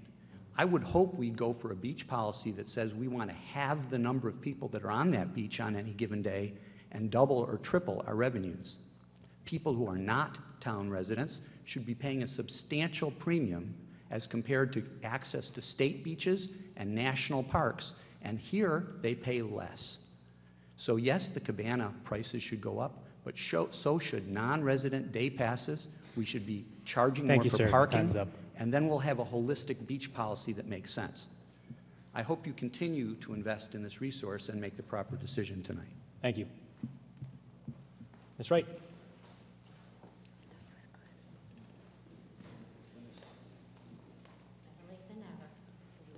Thank you for your time. Thank you for your consideration tonight. But just wanted to bring up a couple of points. There's a passionate side of me that says, yes, please rebuild. I've been in that cabana community for 22 years. But the realistic side, and you put the facts in front of us here, and I've been listening to a lot of different arguments tonight. But realizing on the agenda tonight, this is the only project on the agenda that actually has a financial gain for the town itself.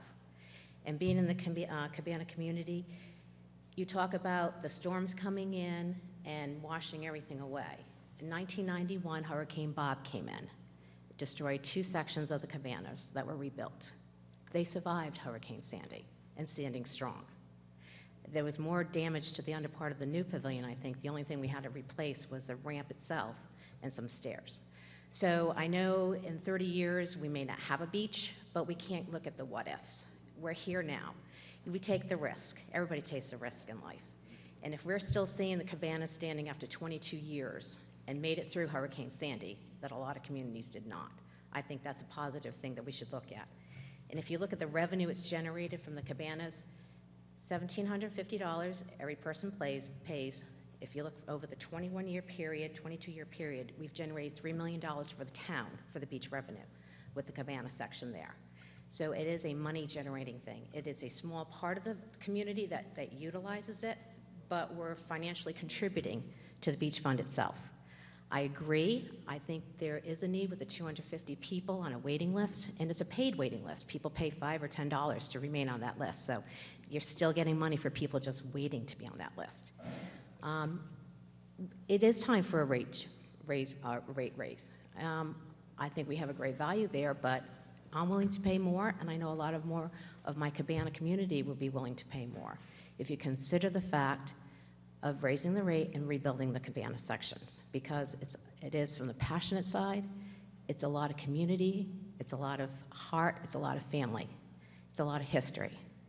And I ask, how many people utilize the beach? A lot of people that have gotten up here, I ask them, how often do they utilize our town beach? Thank you for your time and consideration. Thank you. Yes, sir.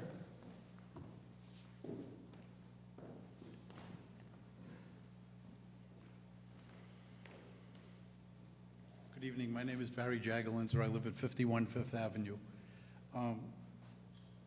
The question was asked, what is the reason why we should build these? It's because this is a family activity. Just as taking your children to a track meet would be a family activity, taking your children, your relatives, your friends to the beach would be a family activity. This is a no-brainer. If we want to keep a beach that's orderly, families belong there. One of the questions that I just don't understand why we're going through this tonight, and forgive me for bringing this up, is the motion is to put this out to bid. Everyone's talking about the price of the cabanas or the price of the lockers. That's a different question in my mind. That's not what this says this is about. Certainly, you should examine the fee structure in all of your facilities, and you should do that on a yearly basis. I don't see that that's been done. I don't know of anyone that stood up here who's objected to a look at that, but I don't understand why that has any implication in examining whether this should be put out to bid. I can tell you from my perspective that it was an unfinished conversation where I personally was not prepared to actually rebuild without an examination of the entire fee structure.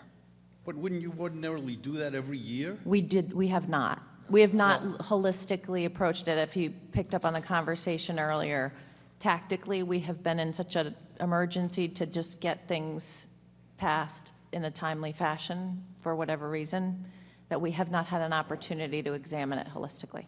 Well, might I suggest that if we do put this out to bid, the bids come back. In that amount of time, you could certainly examine what monies need to be or should be assessed to the renters on lockers, parking, cabanas. You get no debate from here. You know, so... That's what we're doing December 2nd. It's all the beach fees. Well, but it's part of this my conversation. question is, what has that got to do Well, with it's the motion? part of the conversation because you're building in the risk because you had the hurricane. So people want to address that, and because the fee has been flat for so long, there's part of Well, the certainly it conversation. We should don't be want to talk addressed. about it in a vacuum, as you know. And as Glenn has said, it's a continuing conversation in that we started this conversation at budget workshops, which have a lot more things on the agenda. But on December 2nd, we're going to be going through all the rates.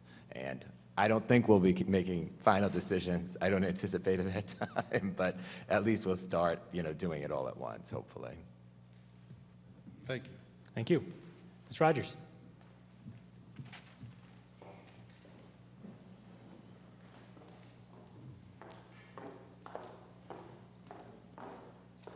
This is very scary to talk about this, not having grown up in a seaside community like Narragansett. But I remember the first time I drove past the beach, the very first time, and I saw the cabanas, and I remarked to my husband, "What are those?" And he said, "They're built up high so the sea can pass through."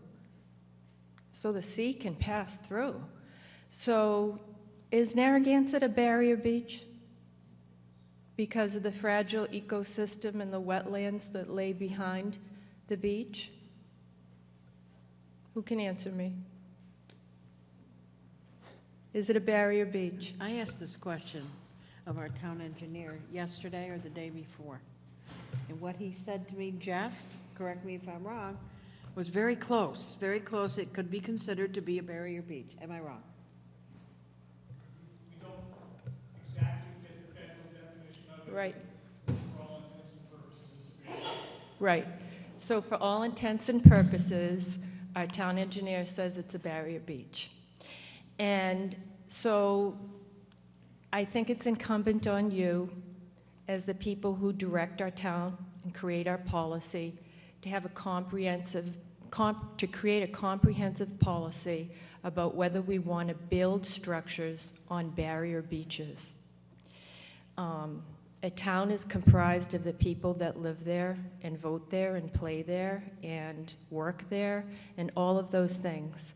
So you can't make this decision just based on the monetary value of it, pro or con. It's not just about money. We saw with Deepwater, it's about the fragile crown jewel of our town, that precious beach. And to take taxpayer dollars to build structures there, I just don't know that you're ready to do that you've studied it enough. This is a huge one. And, you know, I understand the generational attachment to those cabanas. I'm sure that the people that have enjoyed those, you know, for generations, that lays deep within their soul and their roots in this community, and it helps define their attachment to the beach. Nobody wants to break that bond, but you have to think outside the box and decide what our beach is going to look like, not necessarily in perpetuity, but for generations to come, and what's really grounded in the needs of the larger community, and what is demanded of you by the ecology of the beach. So I would ask you to please do that. We need a comprehensive policy that benefits the vast majority of people that use the beach. Thank you. Thank you. I think we have to examine priorities like Ms. Agopian said and Doug said and Mr. Mannix. I mean, the thing I tried to look up in this situation was what other public, even property, not just a beach, in Rhode Island or somewhere else has a public facility that has private interests like this.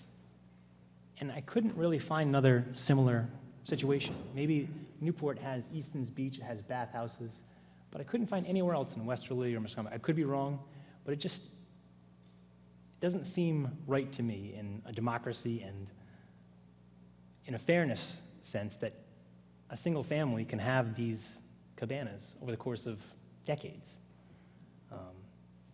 And I think we do have to raise the fee structure, but in effect, that makes it even more exclusive in a way. And whether it's a priority or not, I just don't think it is in this instance right now, with all the things we have to face, from OPEB pensions to the regular budget to the bond issues. And I just have a hard time justifying the expense for this right now.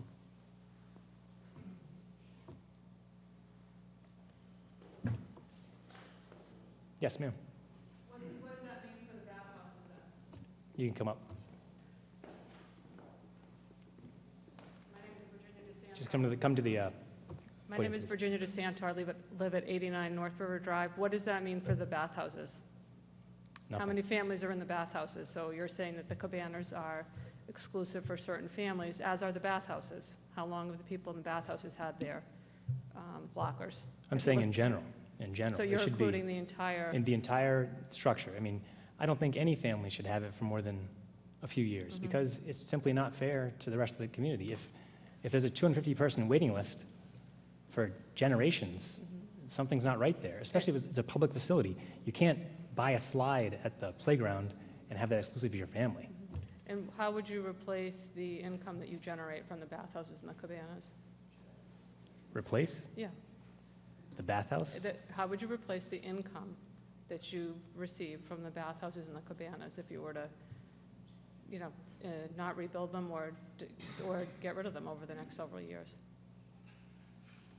The income that's generated from all of the bathhouses and the cabanas, if you were to discontinue them, how would you generate the income that you receive? Well, if you raise the price of the cabana to $3,000 apiece, That's not my question. no, My question I'm is answering your question. Question, 64 times 3,000 is 192,000. Mhm. Right now, the cabanas make $154,000 out of 88, so there's a way, But if you didn't have them any longer, but they're there. What happens But- if they get destroyed in a storm in 5 years from now, after we fronted up the $700,000?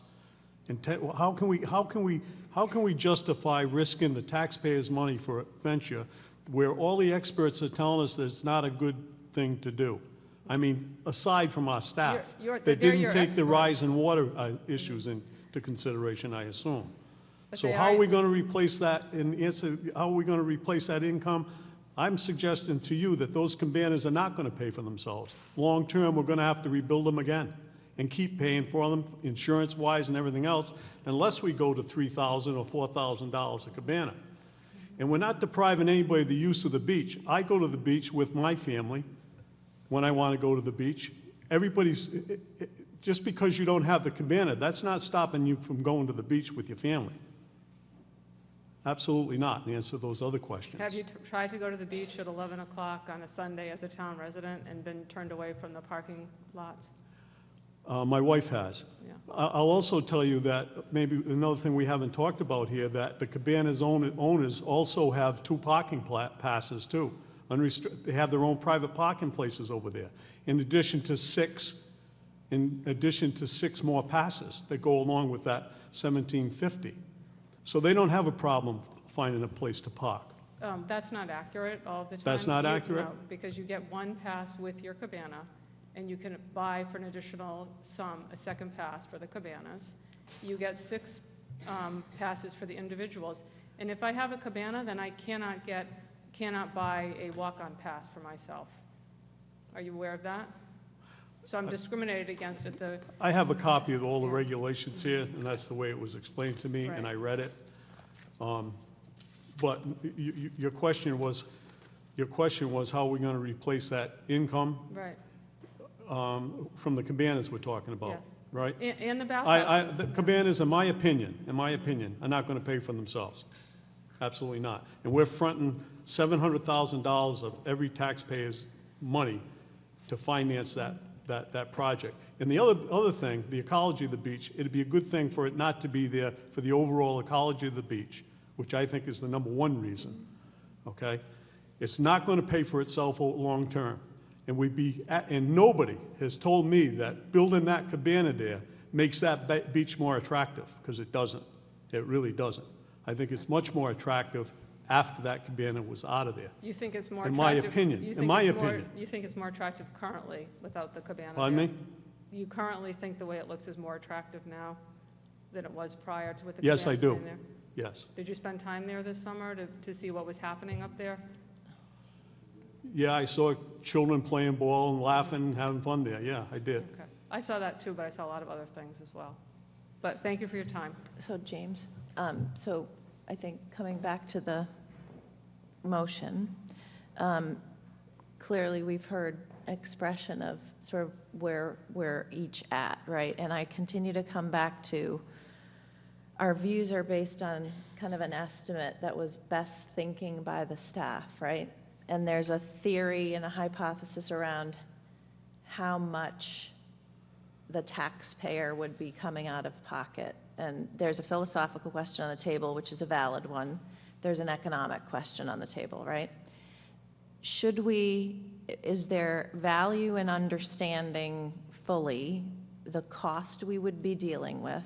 So soliciting bids and understanding the math to make a fully informed economic decision one way or the other across, whether there's 3-2, 2-3, 4-1, whatever it is, at the end of the day, I can tell you there would be value in it for me. Some people philosophically would be up or down no matter what, get that. I just opened that up for really Matt and Susan. I think you guys philosophically wouldn't be interested in even understanding the bids, but for me, I think I'd still like to pursue understanding truly what the cost of a rebuild would look like. Which is what we're doing with this motion, right? In the end, that's what we're doing with the motion, is we're getting that information. Just trying to bring it back to and then the we see, right, and then issue. we'll see what it is, and then, I think there's a sentiment that we would increase the fees. As I said, that's what I came in with, just different points of view. Because I just again, wanna- yeah, I again, think- at the end of the day, I think you can't really have an informed conversation on Fees. December 2nd, although I don't know what the turnaround around soliciting, the turnaround on a bid, Jeff, I don't know if you have a view on how long something like that would really take, but I'd like to have at least some thinking at that point, and it's tight, right? I would love to say that we would have bids back by December 2nd, but I don't think it's feasible, especially with the Thanksgiving holiday. Yep. We still have to complete the final design package and put it out. We've held back on a few things in anticipation of this evening's meeting. I think it's probably the second meeting in December, Glenna, before we have bid results for you. Should we put an item on the next agenda about something about moving that work session from the 2nd? Could we? Is that too late? We picked the 2nd for a reason, I don't recall. Was there? Is there a work session on the 17th?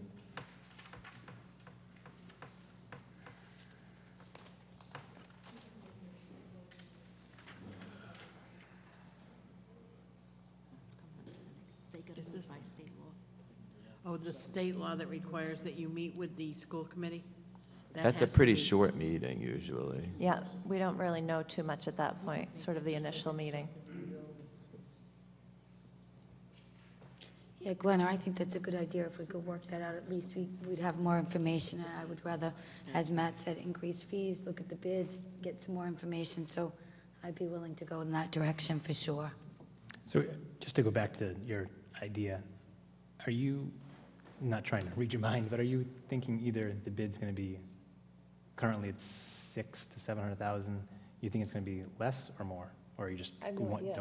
No, I don't, I think we're reacting to sort of, and no disrespect, Jeff, I mean, been doing this a long time, but I just want to, we're reacting to best thinking. I don't think until we truly get in there and have somebody really looking and understanding what they're dealing with. I think there's also value in understanding, which we haven't looked at, is if there isn't a rebuild, you can't leave it the way it is now. And there's a cost associated with that. So we've got to provide for that in some form or fashion, right? Right, I mean, there's a little bit of a Pandora's box you're opening if you don't rebuild, because then you've got to find a way that you're going to then get that revenue. So we're going to be spending a lot of work sessions We still on need that, to figure out the fee structure, I think, right? And I think there's still, that's more of a, they're mutually exclusive, but I think they're linked to each other. But there's a cleanup effort that needs to get undertaken if we don't move forward that we have to provide for. I'm good with that. I am too. Bring it to a vote. All right. All in favor? Aye. Aye. All opposed? Nay. Motion carries 3-2. Number 16, a motion to approve the contract extension of rubbish removal for the beach with R&S Rubbish in the amount of $34,500 for year 3, May 2014 to October 2014. I'll move that motion. Second. Any discussion? All in favor? Aye.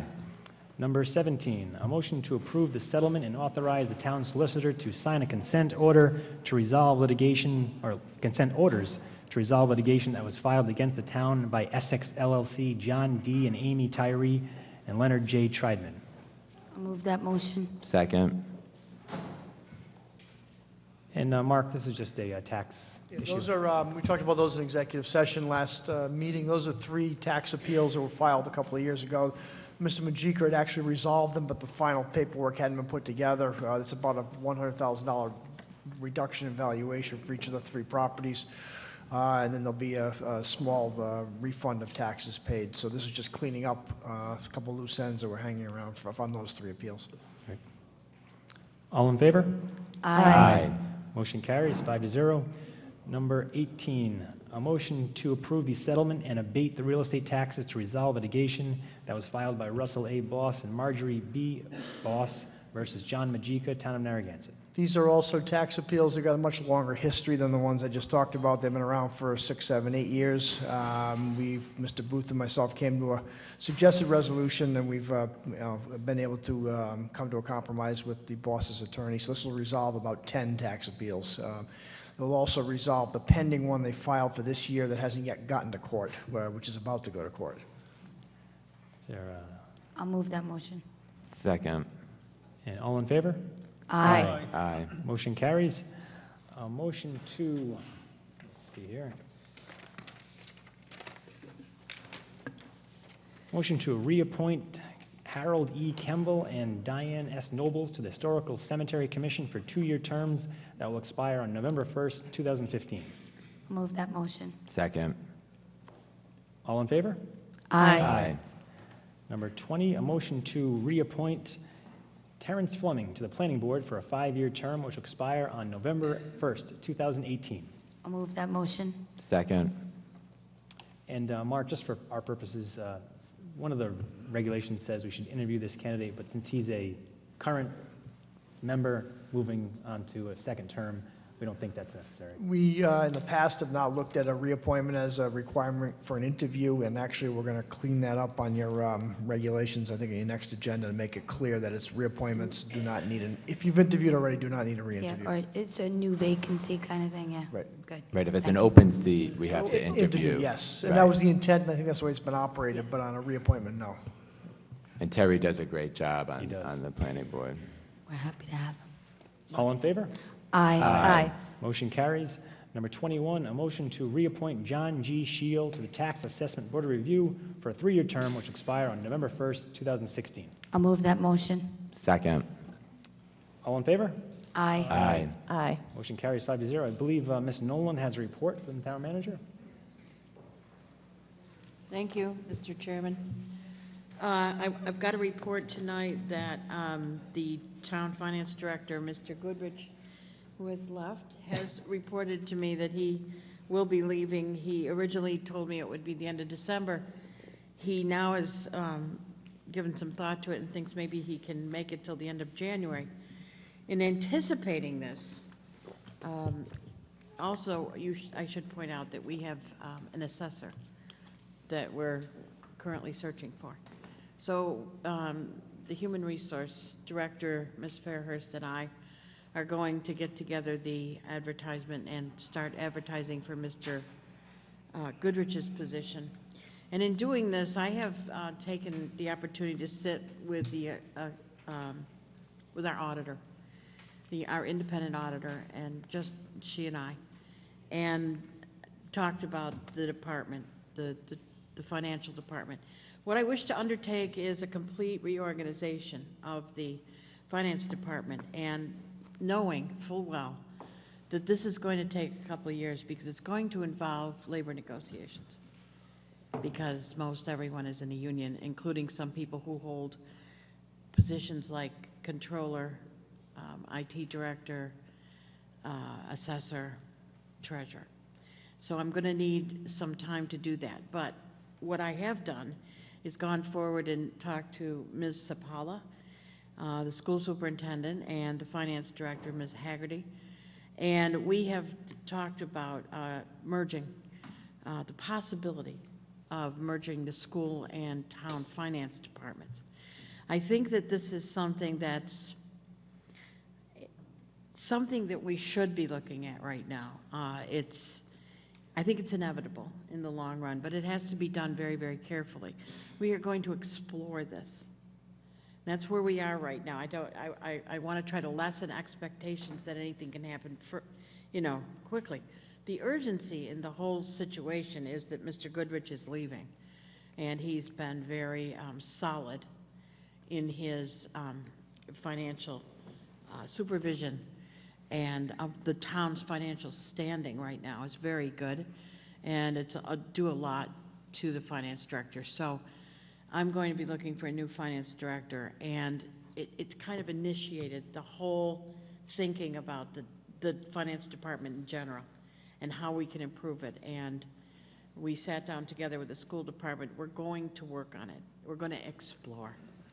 And I wanted this opportunity to tell you it's going to be a little bit rough at first, and I'll come back and I'll give you more reports, but I've been looking at all of the possible, talking to the auditor and finding out, are there any firms available for us to use to help us through this transition from one finance director to the next? It's a relatively short amount of time that Mr. Goodrich has given us, and that he's leaving at the end of January. So, and we have other people that are key critical positions in finance that are leaving in the form of the assessor. So just that I could bring you up to speed on that, and to know that it's ongoing, and it will probably take an amount of time because it's going to involve collective bargaining.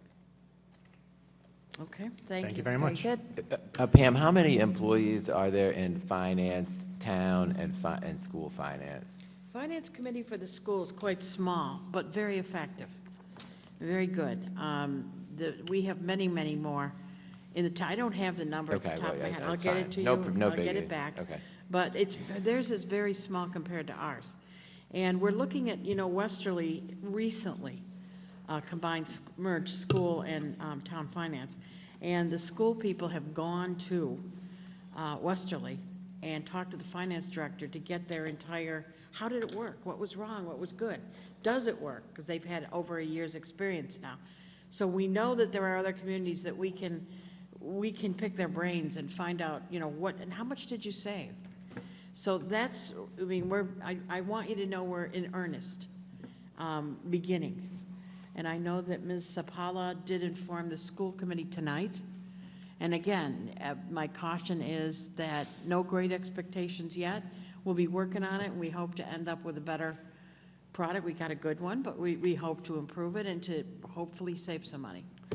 And Glenna, the financial analyst that you've been asking for, is that part of this? Hopefully. Could be. All right, Get good. some synergies, you can definitely invent one. Thank you, Ms. Nolan.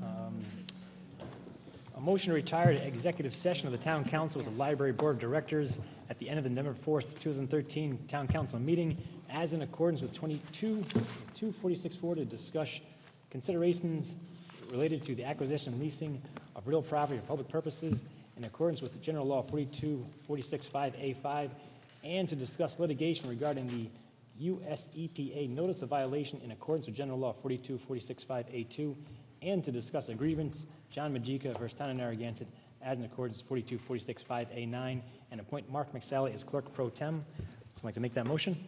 I'll move that motion. Second, there's a question. Oh, Mr. Brady? I think it might be a question. I get very concerned when you go into executive session. That's where most of our problems begin. But I agree. It appears you're going into an executive session to discuss a lease, to buying new property or leasing property other than where the existing library is now. Is that correct? We haven't even, we're just going in to get, this is our first taste of it, so we're just going to find out about it. There's gonna be nothing will be done tonight, I can assure you. Could I ask why you're going to an executive session to discuss the possibility of moving the library rather than discussing it in public? It's a good question. Why is that? This goes back to Mr. Corbell's time. Those are requests by the board. They have some options they want to discuss with the council. The executive session it's permissible under state law to discuss leasing and acquisition prior to making the name public or the site public. What's meant by board? The Library Board of Trustees. I think that's a mistake. I think it should be held in We'll open. find out. Okay. Thank you very much. I just, for you, I noticed that I'm concerned about it. And, we've got an issue of Gilbane right in the middle here. We just heard tonight, using the market for the library. Then we haven't got a market. And we don't have a market because the liquor license was sold separately from the market. So we need to straighten that out, too. But Thank you, Mr. Brady. Okay. Thank you very much. Mr. Mannix? Vote, sorry. Mr. Guthian? Mr. McLaughlin? Aye. Mr. Callahan, aye. Ms. Bonanno? Aye. Mr. Mannix? Abstain. Abstain. Have a good night, everyone.